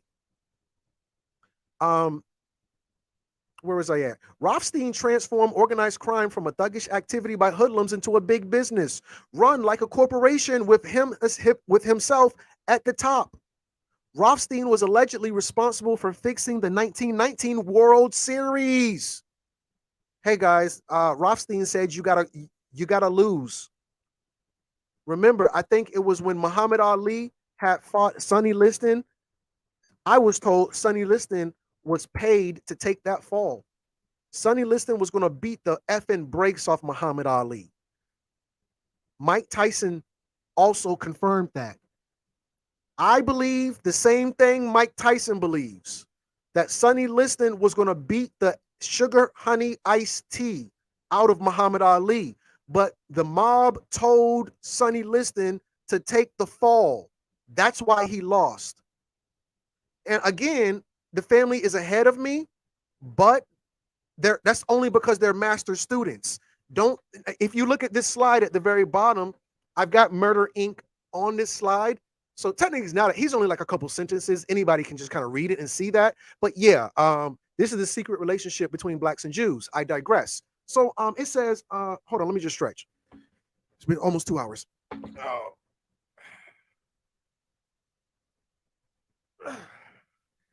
Y'all know that felt good. But yeah, they made a movie about Rothstein. I want to ask the family, what movie did they make about Arnold Rothstein? Sorry, wrong button. What movie did they make about Arnold Rothstein? Go.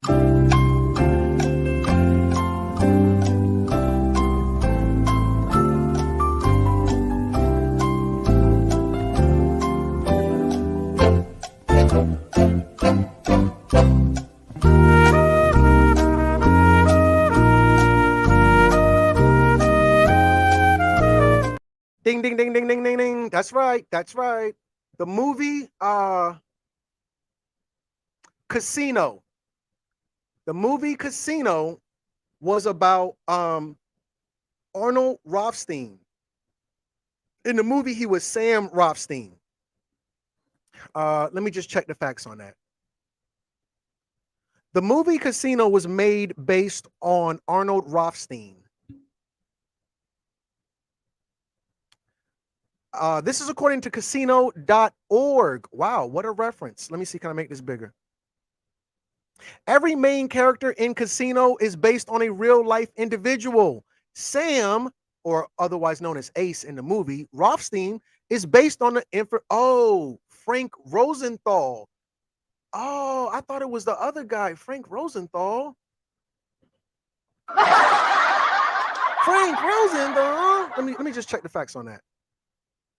Yeah, it was him. Oh, and there's Ginger. Okay. See, that's why that's why, family, I'm the master student, not the master teacher. But yeah, he was another one. But yeah, they were all in it. A lot of these Jews. The movie Casino was based on that Jew, but this Jew was the movie Untouchables. Thank you so much. Anyway, where was I at? Let me go back over here. Rothstein transformed organized crime through the thuggish activity. I read that part. Rothstein allegedly responsible for fixing the 1919 World Series. At the same time, the Jewish bootlegging mob known as the Purple Gang, remember, when they were on those ships with the Moors, they were wearing purple. When they were under the Moors, they were wearing purple. Did Jewish pirates wear purple? Jewish pirates. Let me hit images.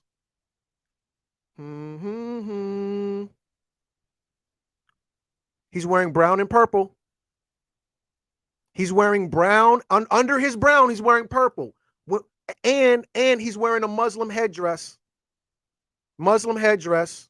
Somebody said close enough. Yeah, close enough. Yeah, close enough. Thank you so much, family. Charge it to my mind, not my heart. Anyway, when the Jews were under the Moors, these are Sephardic Jews.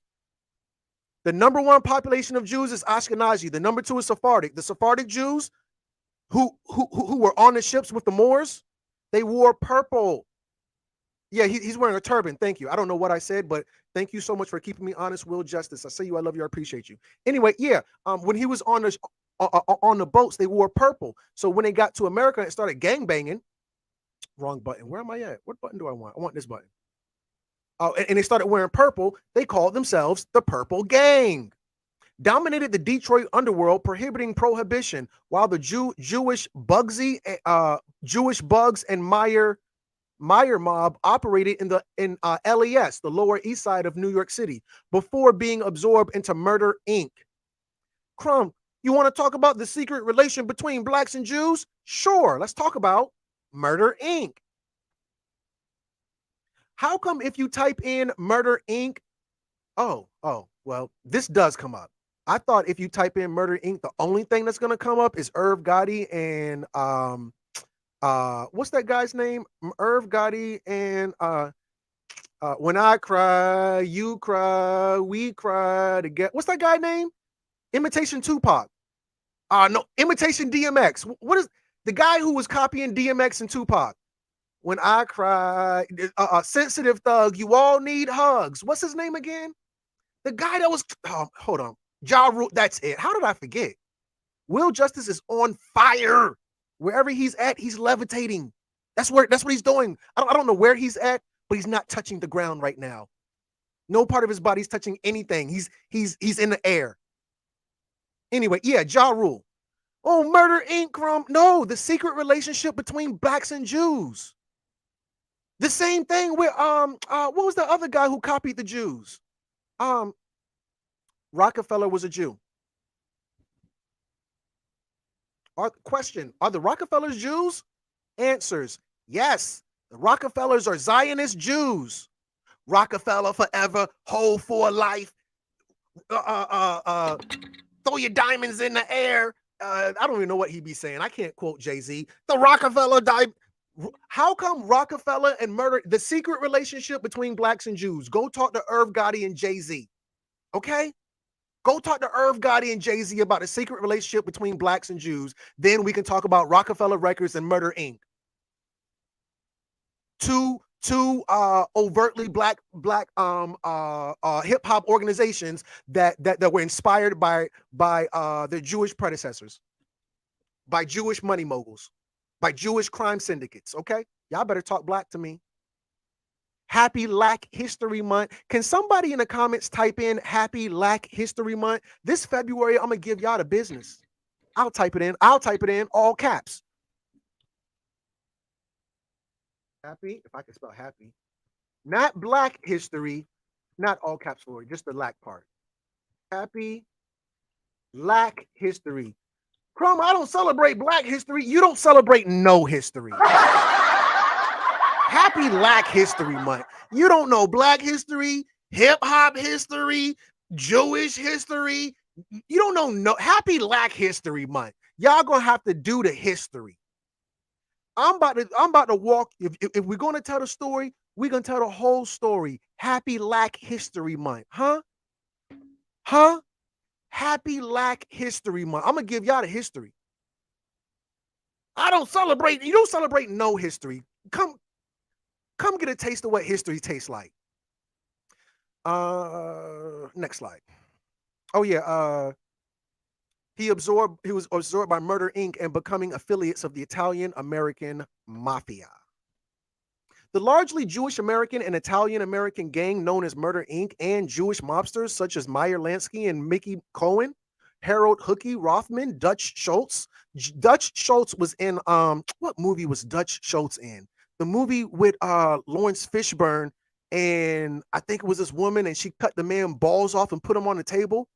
Dutch Schultz was in the movie where they cut that white man balls off and a black woman threw him on the table. There was a movie back in the day with Dutch Schultz.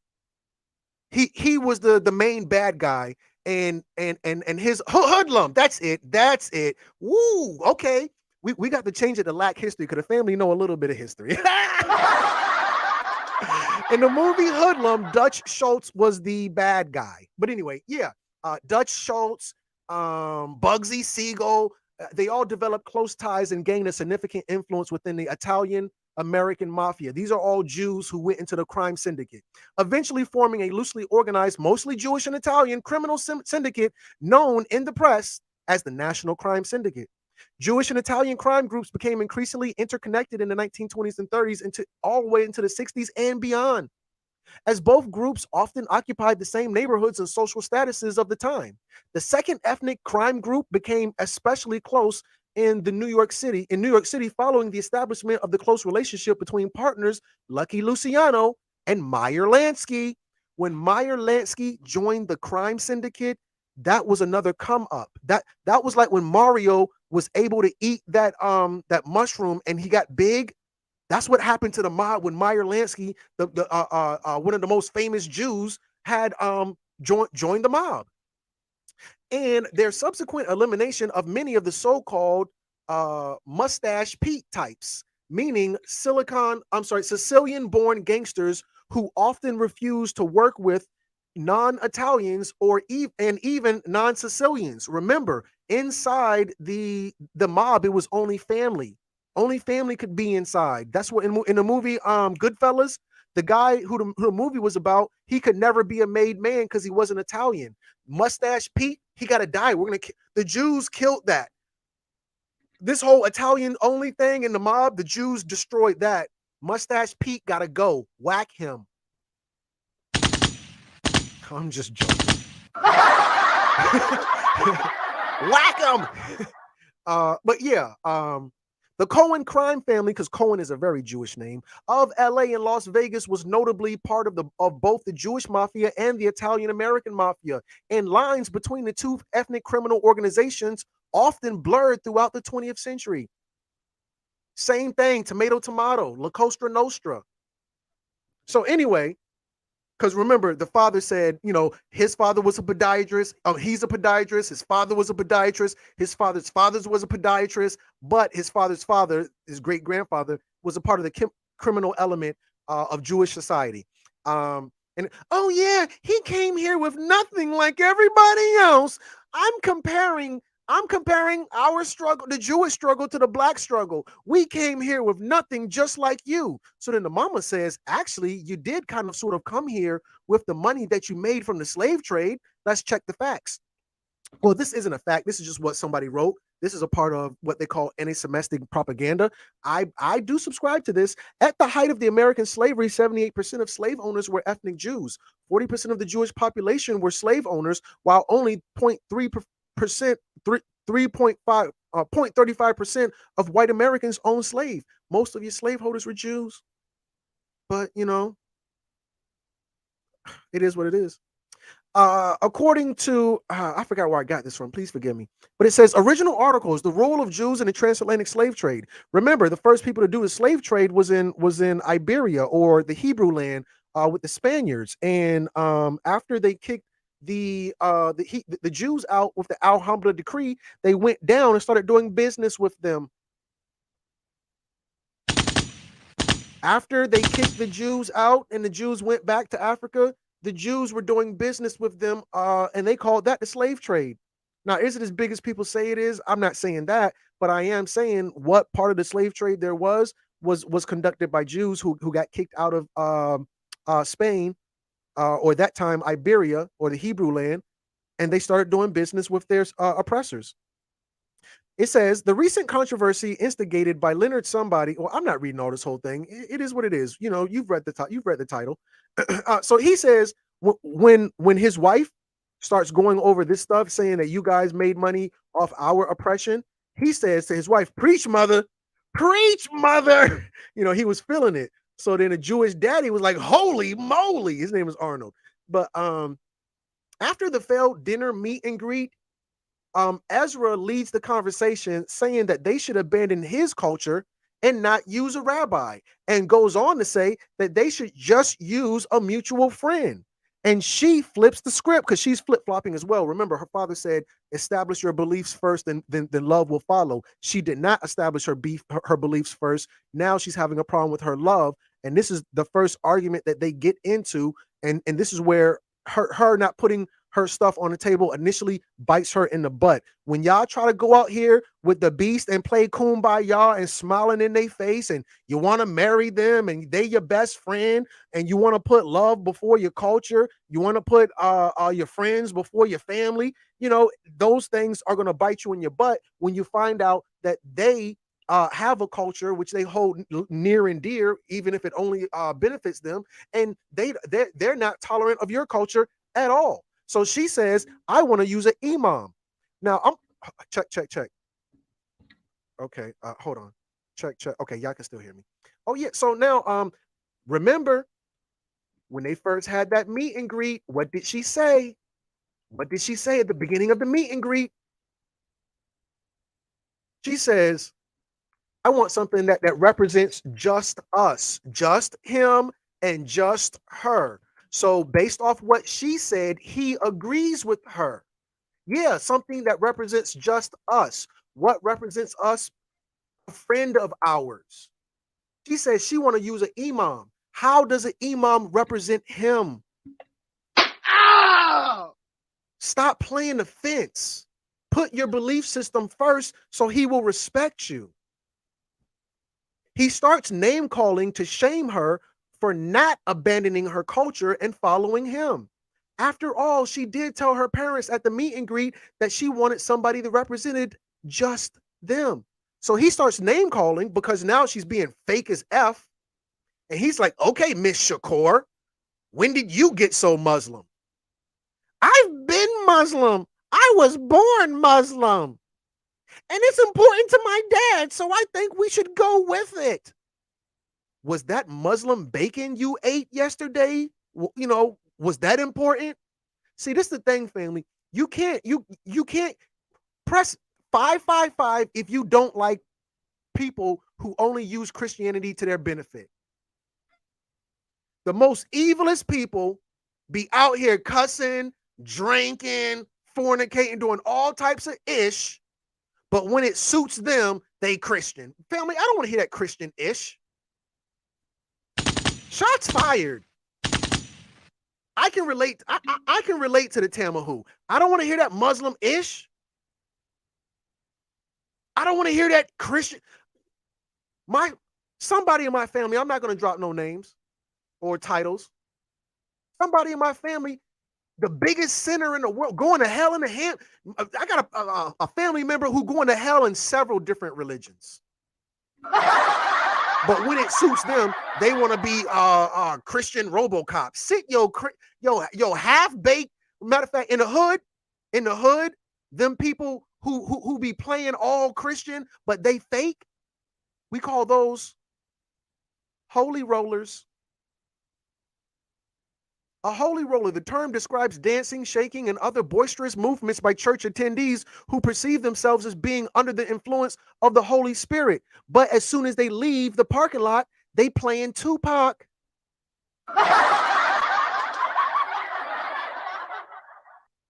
Was that Muslim bacon you ate? The first argument they had was because she's starting to flip flop and now she want to stand for something even though she don't stand for anything. And now he's calling her out. Stop trying to have a culture. You know you fake. You know you phony. So stop playing with me. It actually was. It was Jewish bacon. Now she's trying to take a shot at him. Jewish bacon? Yeah, I never claimed to be super Jewish. I don't claim to be super Jewish. You know I hate my culture. He sarcastically asked, do you want me to face the bed towards Mecca? Though he's racist, she deserved it because her dad told her in the beginning of the film, get your beliefs in order. Now her failure leads her to her first argument with her future husband. Let me just shut these blinds, family. It's getting dark over here. Just give me just a second. I wasn't sharing screen.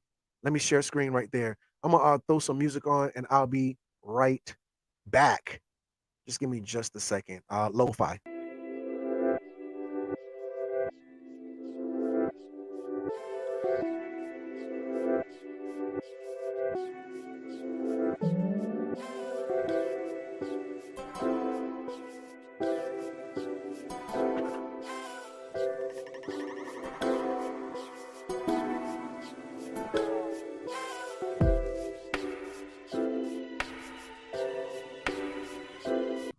Okay. So yeah, you didn't see the pictures before, but yeah, this is them after the family meet and greet, and they're arguing because now she's flip-flopping. You know, she doesn't stand for anything, and now she wants to take a stand, and he's calling her out, and she's like, "Well, you don't take a stand." He's like, "Yeah, I never took a stand. I never said I took a stand." So now, you know, this is honestly her fault because she's switching up the game. This is coming from why children want to become YouTubers. I'm sorry, this is coming from nayek.flvs.net. The article is titled Why Children Want to Become YouTubers. A study published in The Sun states that 75% of children ages 6 to 17 want to become YouTubers. A majority of Generation Z and millennials are also choose becoming a YouTuber as their most desired career. Look, top 10 jobs kids want. Number 1, YouTuber. Number 2, blogger/vlogger. Back in the day, look, let me see. Number 4 is actor. I remember everybody wanted to be a rapper. Number 3 is rapper and singer. Don't nobody want to be no rapper. I want to go on YouTube. I want to be an actor. No, I want to be a YouTuber, filmmaker, doctor, TV presenter, athlete. Back in the day, our kids wanted to play football. Now, they just want to play Madden on YouTube. When I was a kid, we actually wanted to play football. Today's children, they just want to play Madden on YouTube and let you watch them. Football players yesterday are called gamers today. They don't do any physical sports or activities. Why is this important? Well, actually, before I tell you why it's important, here's my second source before I go into what I'm trying to say. What do you want to be when you grow up? Depends on where you're from. In China, the most desired career is to be an astronaut. In China, the second most desired career is to be a master teacher. Over in China, they want to be astronauts and master teachers. Over in America, the last thing your baby want to, the last thing the Chinese babies want to do is be a YouTuber. It's the lowest thing on the list. Only the goofies in China want to be a YouTuber. You know, and keep in mind, I myself am a YouTuber, so hopefully you don't get offended. But in America, the least desired, don't nobody want to be no damn astronaut. Don't nobody want to be a rapper no more. Don't nobody want to be an athlete. Well, they still want to be teachers, but they want to be YouTubers. They want to teach online. Do you know anybody like that? Do you know anybody like that? What's the chances you Americans are teaching online? Well, that's what we want to do. But yeah, why is this important? Because in this movie, he wants to be that's his dream job is to be a YouTuber. He really enjoys his childish work as a podcaster talking about Black culture. However, he is the typically subconscious racist who loves the fruit but hates the root. He is indifferent to the Black struggle. And his best friend and business partner says, when their podcast is in its infancy, that Black people and white people can never be friends. And he is very upset with that and says, how can you say that? Because we're best friends. She says, we can't forget what you people did and what you people are still doing. So now maybe Eddie Murphy, who is the ultra conscious Black man, he could be perceived as whatever, but now his LGBT friend is saying the exact same thing. So now he has to take it a little more seriously. After his podcast, both sets of parents come together to plan the wedding. These are two wedding planners. There are two wedding planners in the room. A hood Black man and a sedity white girl. The white woman suggests that old Hollywood theme for the wedding, and the mom replies, I just love old Hollywood, to which the father counters saying, you love the period when Black entertainers could not stay in a hotel they performed in? And she's like, that's an excellent point. And then she says, I've always hated Gone with the Wind because Gone with the Wind had stereotypical roles of Black women as fat and serving white women who are skinny, just like, the fat LGBT girl in this movement would have been one of the Gone with the Wind characters because she was very stereotypical in what a Black woman looks like. But moving on. So after that, they go on their bachelor party and bachelorette party. Her father chaperoned him, Ezra, at his party, and his mother chaperoned her at her bachelorette party. Both of their parents ruined the parties. After they both came back from their respective parties, this is what she said. Okay, she pulled the same tone deaf shit she does all the time.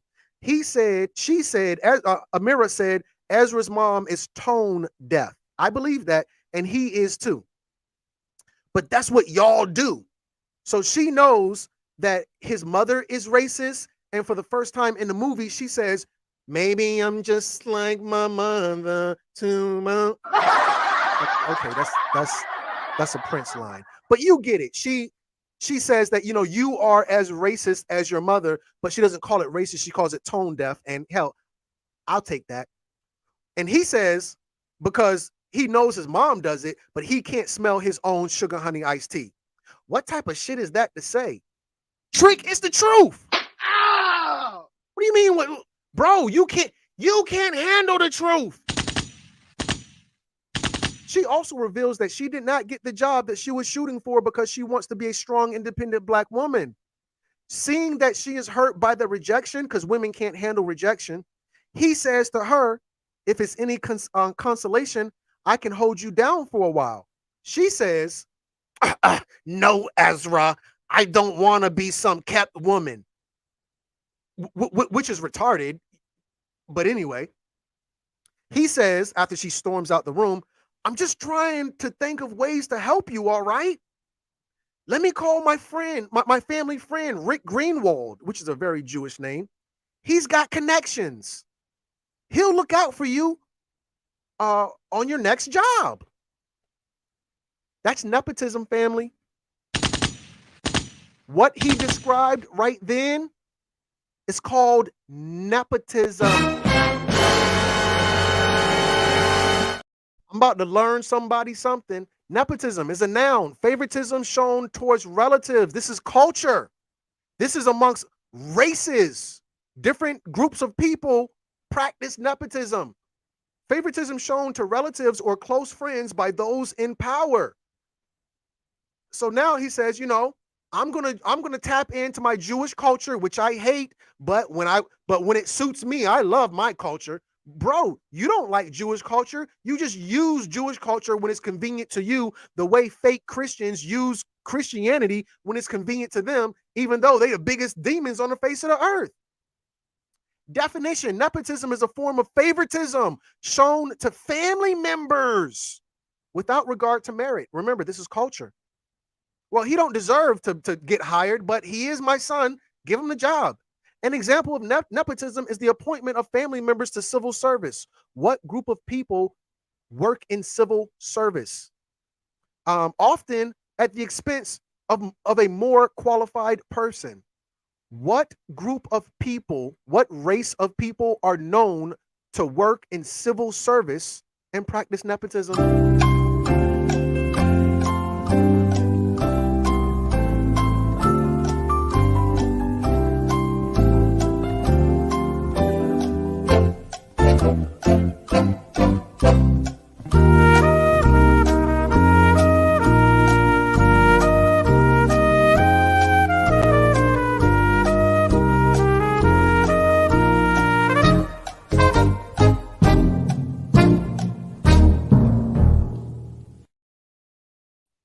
Okay, so I played the whole thing because I didn't see anybody uh uh with a correct answer. Somebody shot, they shot, but okay, yeah, here we go. Yeah, Jewish people are famous for working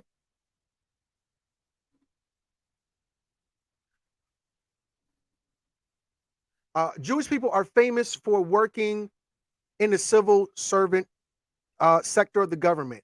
Jewish people work in non-elected government positions. They, some people call it shadow GOVT. I'm not going to say it because I'm going to get in trouble. I got a strike for saying it last time. I'll just type it. SHDOWGOVT apostrophe T. Where's my apostrophe? No, that's a comma. They are famous for working in this type of government. This type of government are people who are in the government who you don't elect. Non-elected government officials are a part of the civil service, and those positions tend to be held by Jews. So when you see an example of nepotism and it says civil service, you know they're talking about a certain type of people who do this. This meme is coming from Alliance for Integrity, and a quote comes from Business Anti-Corruption Portal. civilserviceblog.gov.uk, Civil Service Jewish Network. They call it nepotism, but they call it network. Yeah, if I say that, I'll probably get a strike. But yeah, that's what I'm talking about. They call it a civil service network. That's what they call it. The fact sheet is intended to serve as a general guide to the main practices that Jewish civil servants may practice. This may be Jewish employees who will hire other Jewish employees. This is nepotism, civil service. They call it networking. So we know Black people subscribe to crabs in a barrel. We don't have a culture. That's why we do the opposite of nepotism. And instead of helping each other up, we hold each other down. So because remember, she broke up with her boyfriend for some ignorant Black reason of keeping it real because he want a real nigga, which is freaking retarded. Now she's going against nepotism because she was raised like a crab in a barrel. She says, oh, the effing luxury. Everything I have, I've gotten on my own. Stop. That's so ignorant. I've worked really hard for it. I worked through all the racist BS, and all for you to be able to come in and call your family friend to give me a job. You probably have got to give me a job that I probably should have got 5 years ago. How do you think that makes me feel? And it's okay. And and this is what he says to her. You stupid trick. It's okay to accept help from someone who loves you. Now, in this particular argument, is she being an ignorant NIGGA? and he is the voice of reason, or the other way around? Should we support nepotism because people who love you help you, or should we be disgusted by nepotism and we should all just get it on our own? You don't need your father's help. You don't need guidance from your family. You should go out there and struggle. And I was young and dumb. You know, that's what black women love to say. You should just be young and dumb and go out there and make a bunch of mistakes and learn the hard way versus getting help from your family, your community, you know, people who love you. What do you say? Is she right or is he right?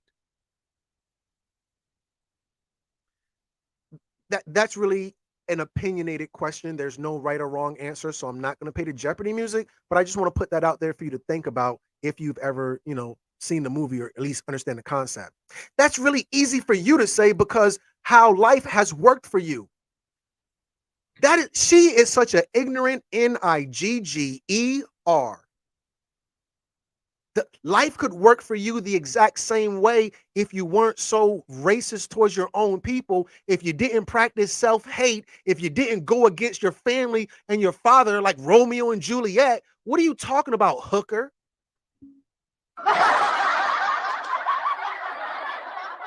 This trick is tweaking. The black community, the so-called black community, can come up if we work together, and that's a thing.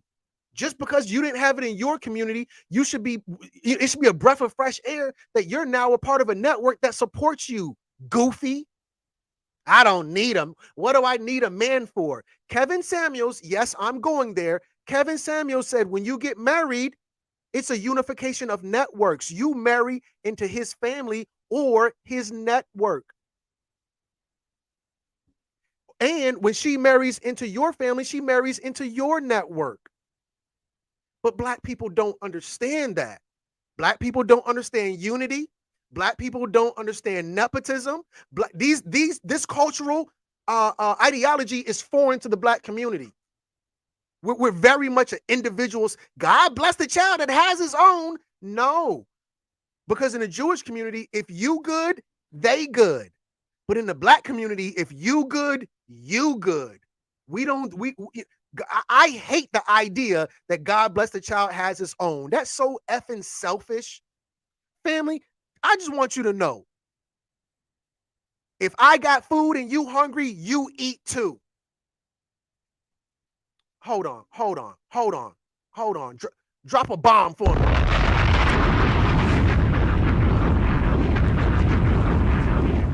If I got food and you hungry, you eat too. I'm tired of that ignorant stuff in the black community where everybody got to get their own and we don't work together and you got to get yours and I'm going to get mine.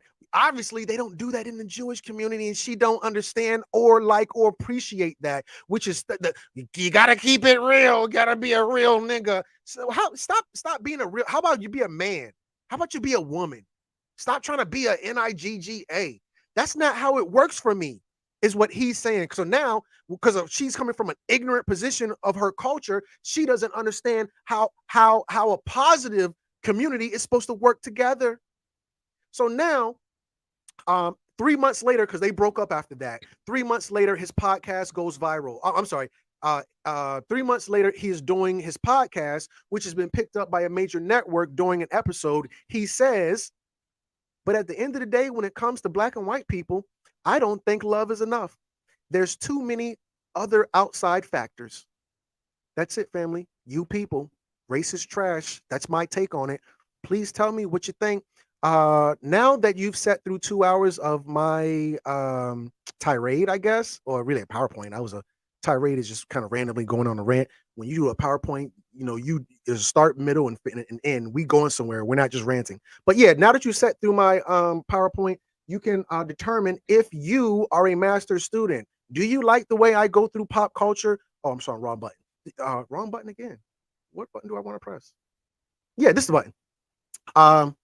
If you are a master's student, if you sat through this thing for 2 hours, hit that like button. Whatever platform you're on right now, because I'm on like 100 platforms. Whatever platform you're on, hit the like button. This is your time to hit the like button. But family, let me just start from the top of how I usually start. I want to read and acknowledge my supporters, my donors, my patrons, the people who keep Crumb TV going, and who have taken the dollar challenge by donating $1 or more to money sign Crumb TV on Cash App. Psych L, he sent 20. He sent a donation. I see you. I love you. I appreciate you. Kick Rock says, "Come on, Passer." Gully Goddess, she took the dollar challenge. Crip Jesus, the Blue God. Jackie, I see you. I love you. I appreciate you. Tamala Gaston, she took the dollar challenge a couple times over. Vortex Ninja. I'm sorry. That's a tough name. I see you. I love you. I appreciate you. Reed's Learning Street. I see you. I love you. I appreciate you. Positive Vibes. I see you. I love you. I appreciate you. So yeah, if you want to take the dollar challenge, you can do so by donating $1 to the Money Sign Crumb TV. But you can also support by just hitting that like button. Family, is free. It's easy. It takes a second. It's only one click. It's just an easy thing to do. It works for the algorithm. It helps me out. It does a lot of things. But if you don't want to do that, I'm sorry. But that's the least you can do. Also, family, drop a comment wherever platform you're on right now. Drop a comment, even if just a 666, a 777, a 333, whatever the case may be. Chime in, not just once the live is over. Go into the comments and drop your comment again, because your comment right now is only on live stream. You can also drop a comment after the live stream on the comments. That also helps the video as well. Subscribe, family, whatever channel you're on right now, subscribe to that channel, because I'm on YouTube, I'm on Facebook, I'm not on Instagram and Twitch right now, but yeah, whatever platform you're on right now, hit the subscribe button there. With that said, family, I want to see if I can take calls. I'm gonna delete this part when it's over. After the live is over, this particular part of the video will be deleted. I want to take calls, or you can come on the live. Now that I've done the 2-hour thing, come on the line. Not obviously, you don't have to have you. You can call or come on the line even if you haven't seen the movie. If you've seen the PowerPoint, if you've been on this live for 2 hours, then I want you to either call in or you can join the live with me. The link is in the description, is in the chat room. Let's talk black to me. That's just the saying, so-called black. Throw some music on while I wait for you. Where my lo-fi at? Well, actually, I was listening to this 30 Hours beat by Kanye. This joint is just heat rock. I just been listening to it nonstop. And I was rapping earlier, so I'm gonna delete this part anyway. So I do be rapping. This beat is just fire. I really love it. You're not gonna be able to hear it for it, but while I wait for you to chime in. Mm-hmm. Okay, here we go.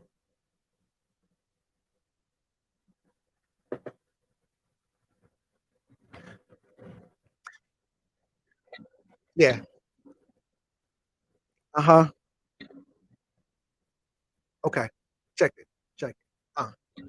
You can get a dose of this. Ain't nothing close to this. Nobel activist, nonfiction vocalist, anti-passionate, low pro killer, cocaine potency lyrical, dope dealer, profane poetry, spit like a gorilla, and a mega popular. In this Black Planet opera, the movement when I set the vision is like Verizon broadband, high definition, gladiator grammar, Pandora with a pen, more of an alpha oral, origin rock chem, and I'm on it. Weapons of mental mass destruction, atomic, confidential, sci-fi phonic. You can smell it in the air. You can smell it in the air. Forte warfare, backpack bombshell, said it like Ric Flair. I don't even be rapping. I just, I just like rambling on the mic. But no, I'm gonna give y'all a couple minutes. I'm gonna give y'all a couple minutes.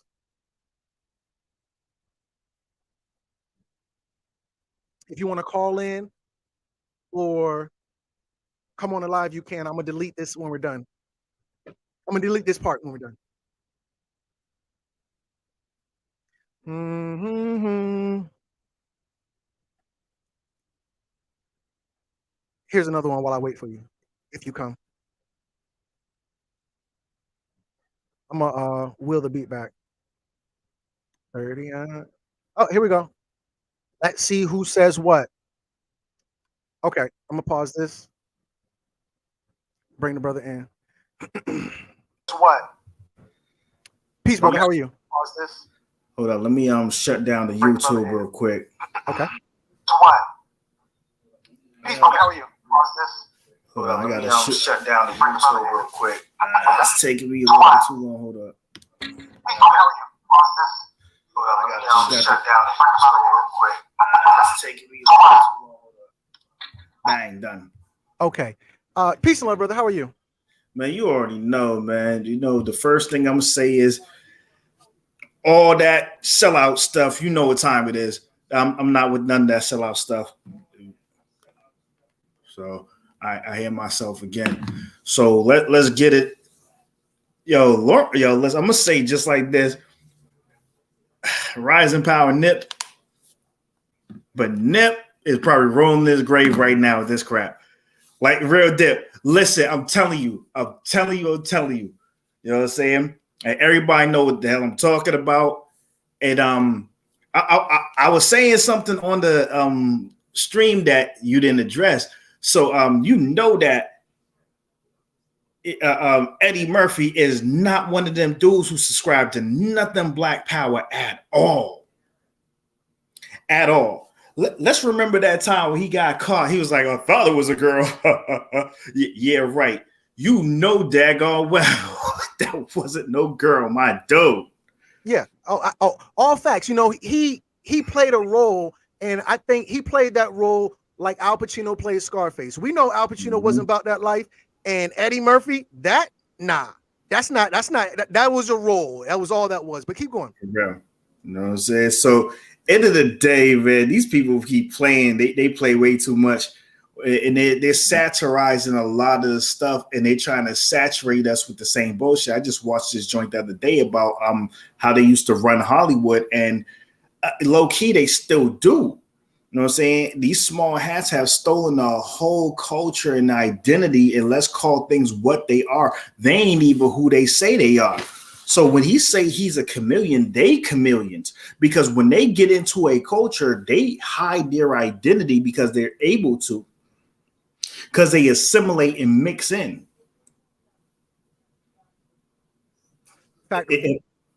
Exactly.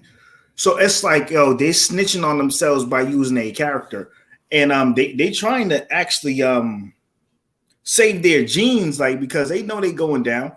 Like, let's look at their birth rates. Let's call it what it is when it comes down to, like, you read that birth girth thing, the birth girth, where they talk about how they have a zero growth population. And let's look at, even in Israel right now, the cancer rates right now, they don't belong there. Let's call it what it is. They get skin cancer like a motherfucker where they claim is their homeland. If that was your homeland, why the fuck you burn into a crisp, my dope? If I could add value to what you were saying, I want to show some receipts, just so the family can follow you. They may not be familiar with what you're saying, and I want to confirm that you're all wise, right, and exact. Give me just a second. Let me put this right here. I think this is where I can see that. So, a family, he's referring to a book called The Birth Dearth by Ben Wattenberg, who, as you can see, is a Jew by the name. And in the book, it talks about how the so-called danger of the declining birth rate in the U.S. and allied countries. And this is one of the source materials for Dr. Francis Cress Welsing's book, the ISIS papers, the keys, the colors to the keys, or the keys, the colors, or something like that. But yeah, keep going. So, I mean, the thing is, like, this is what happens when you read books. I mean, you got to read, because they put it out there in plain English, and, well, they translate in other languages too. But if you speak other language, if you're a polyglot, they tell you what it is.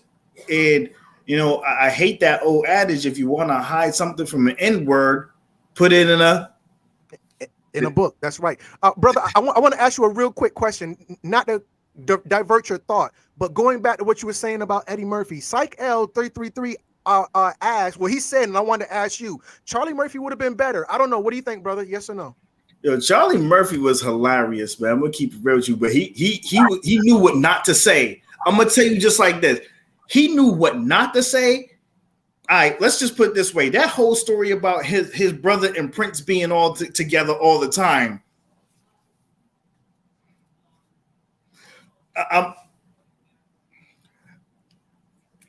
Let's just leave it at that. You understand me. You understand me.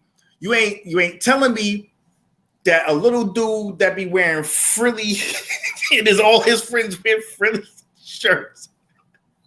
And then, hey, yo, you know who his protege is? Monet, what's her name? The one who said I'm not for male consumption or whatever. And she's pan.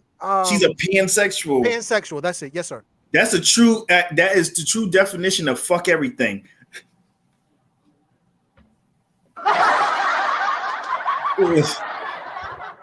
I mean, I'm just saying, like, everything, but not men though. No, not men. Which is weird, but keep going. Weird but I'm gonna say the genius though. Blame the whole Jordan's fetish on Prince. Prince is the one who went to Jordan and said, "Hey, we could go to Nike and get your own sneaker. It's gonna make millions. Trust me." Because he knew like how to manipulate that whole structure. Like, it's like, listen, we'll use your celebrity and make a whole bunch of money. And what's really funny is that Michael Jordan's damn near a fucking billionaire now over these Jordans. And all they got to do is, hey, we'll just do a different material and put out the same shoe. How about that? Over and over and over again. Genius. So really, though, I mean, I customize sneakers, but I wish I could customize them further. It's one of them things that I'm like, listen, that is something that I'm customizer for everything. Like, I'm wearing it. Like, this is what I do. It's one of those things. Like, if you're a creator, you're a creator. That's what it is. And for me, my problem is this. Like, why do you want something that everyone else has? This is following the narrative of, you know what I'm saying? People are seeing people on camera on stage all the time and they look like them and they want to look more like them. So who do you think they're going to pick as a partner? Brother, I want to ask you, trying to stay on topic because I want to close it out shortly, but do you think there is a secret relationship or any relationship that matter between blacks and Jews? I mean, look at the history of Rhode Island and Providence plantations. Yes, the real whole name of Rhode Island is Rhode Island and Providence plantations. That's the whole name of it. Look at a lot of the symbols of these different states, whereas Massachusetts has a native under threat of a sword over his head, and it says under him to we have something about like order under subjugation, or basically through threat of violence is how you keep order. This is what they do. Who you think was orchestrating a lot of this stuff? These plantations was funded. Harvard was used enslaved people as collateral to build Harvard. All right, Yale, same thing. Name what do you call an Ivy League school, and a lot of times that they used us. And who was the funders? Who they were using people as collateral for? I mean, it's in the manifest. IBM, the computer company, was actually created to tally us as if we were cattle. I mean, this is all stuff you can just go look up. I mean, that's how I found it. I mean, it's like the funny thing is, I heard someone say it. I'm like, let me go check that out. Oh, wow. It checks out. It checks out every single time. Like, to this day, they funnel us to the school to prison pipeline happens because of who runs this entire thing. Who runs the hip? Like, this is not hip hop industry. The whole rap industry right now is just a rap industry. It ain't hip hop.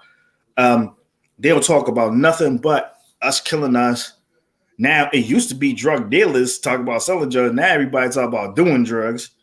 And like, what does that lead to? You mentioned Yale, and I had to do a little research because, you know, I had to see if there is a secret relationship between blacks and Jews, because so-called blacks were used to fund the project. So if you look at Yale, there's a book on the inside. I'm sorry, inside the cover on a shield. I want to ask the listening audience, what does those letters, what do they look like? This is Yale. This is the logo for Yale. What language is that? What language is that? What language is that? I mean, what is that? Is that English? That's Spanish? What is that? I mean, and you read it from one direction to the other, and it's not from left to right. It's from right to left. All right. So with that said, and what does that say? Let's translate it. Can we get a translation on that? Let me check.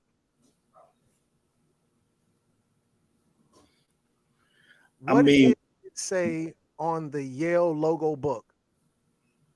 What does it say is what I should have said. The Yale University coat of arms is the primary emblem of Yale University. It has a field of color, yada, yada, yada, and a book. And the Hebrew words, this is Hebrew, Urim and Thummim, inscribed upon it in Hebrew letters. Below in the shield and the scroll appears Yale's official motto, Latin, light and truth. Let me just see if I can, is it Hebrew, light, and the Thummim meaning uncertain possible perfections, or perfect light, I guess, and elements of the hosen of the yada or the breastplate. Okay, so yeah, Yale is very Jewish. It's very Jewish. You don't get more Jewish than that. And that's right here in New England. Well, brother, you really blew my mind. We've got to do some more work together. You were in the comments, you were on fire, so I knew you coming in here, you're going to be on fire as well. We'll talk after this too, so whatever. Well, before I let you go, can you tell the family who you are, where we can find you at? I'm Will Justice. I just got out of fake book jail. So you catch me on fake book, Insta scam. Like, yo, I want to start promoting what do you call it, melanated people a little bit more, because that's a black-owned platform, and you ain't gonna get banned over there for saying certain stuff ever.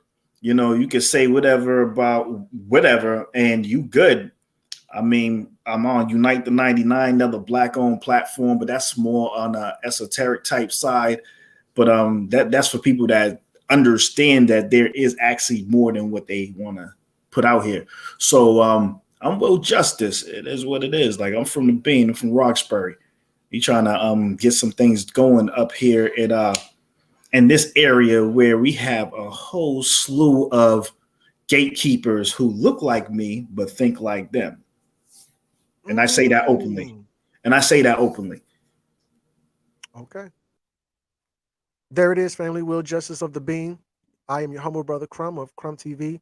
I appreciate everybody for tapping in. I want to thank you one more time. I want to actually leave you. It is my time.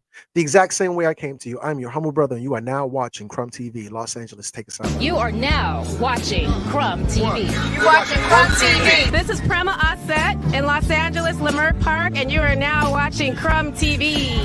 You are watching Crumb TV. We're watching Crumb TV. You are now watching Crumb TV. So subscribe. I am the Grand Sheikess, Unity Temple number 80, Moore Science Temple of America, and you are watching Crumb TV. Yo, this is that kid 179. You're now watching Crumb TV. Crumb TV.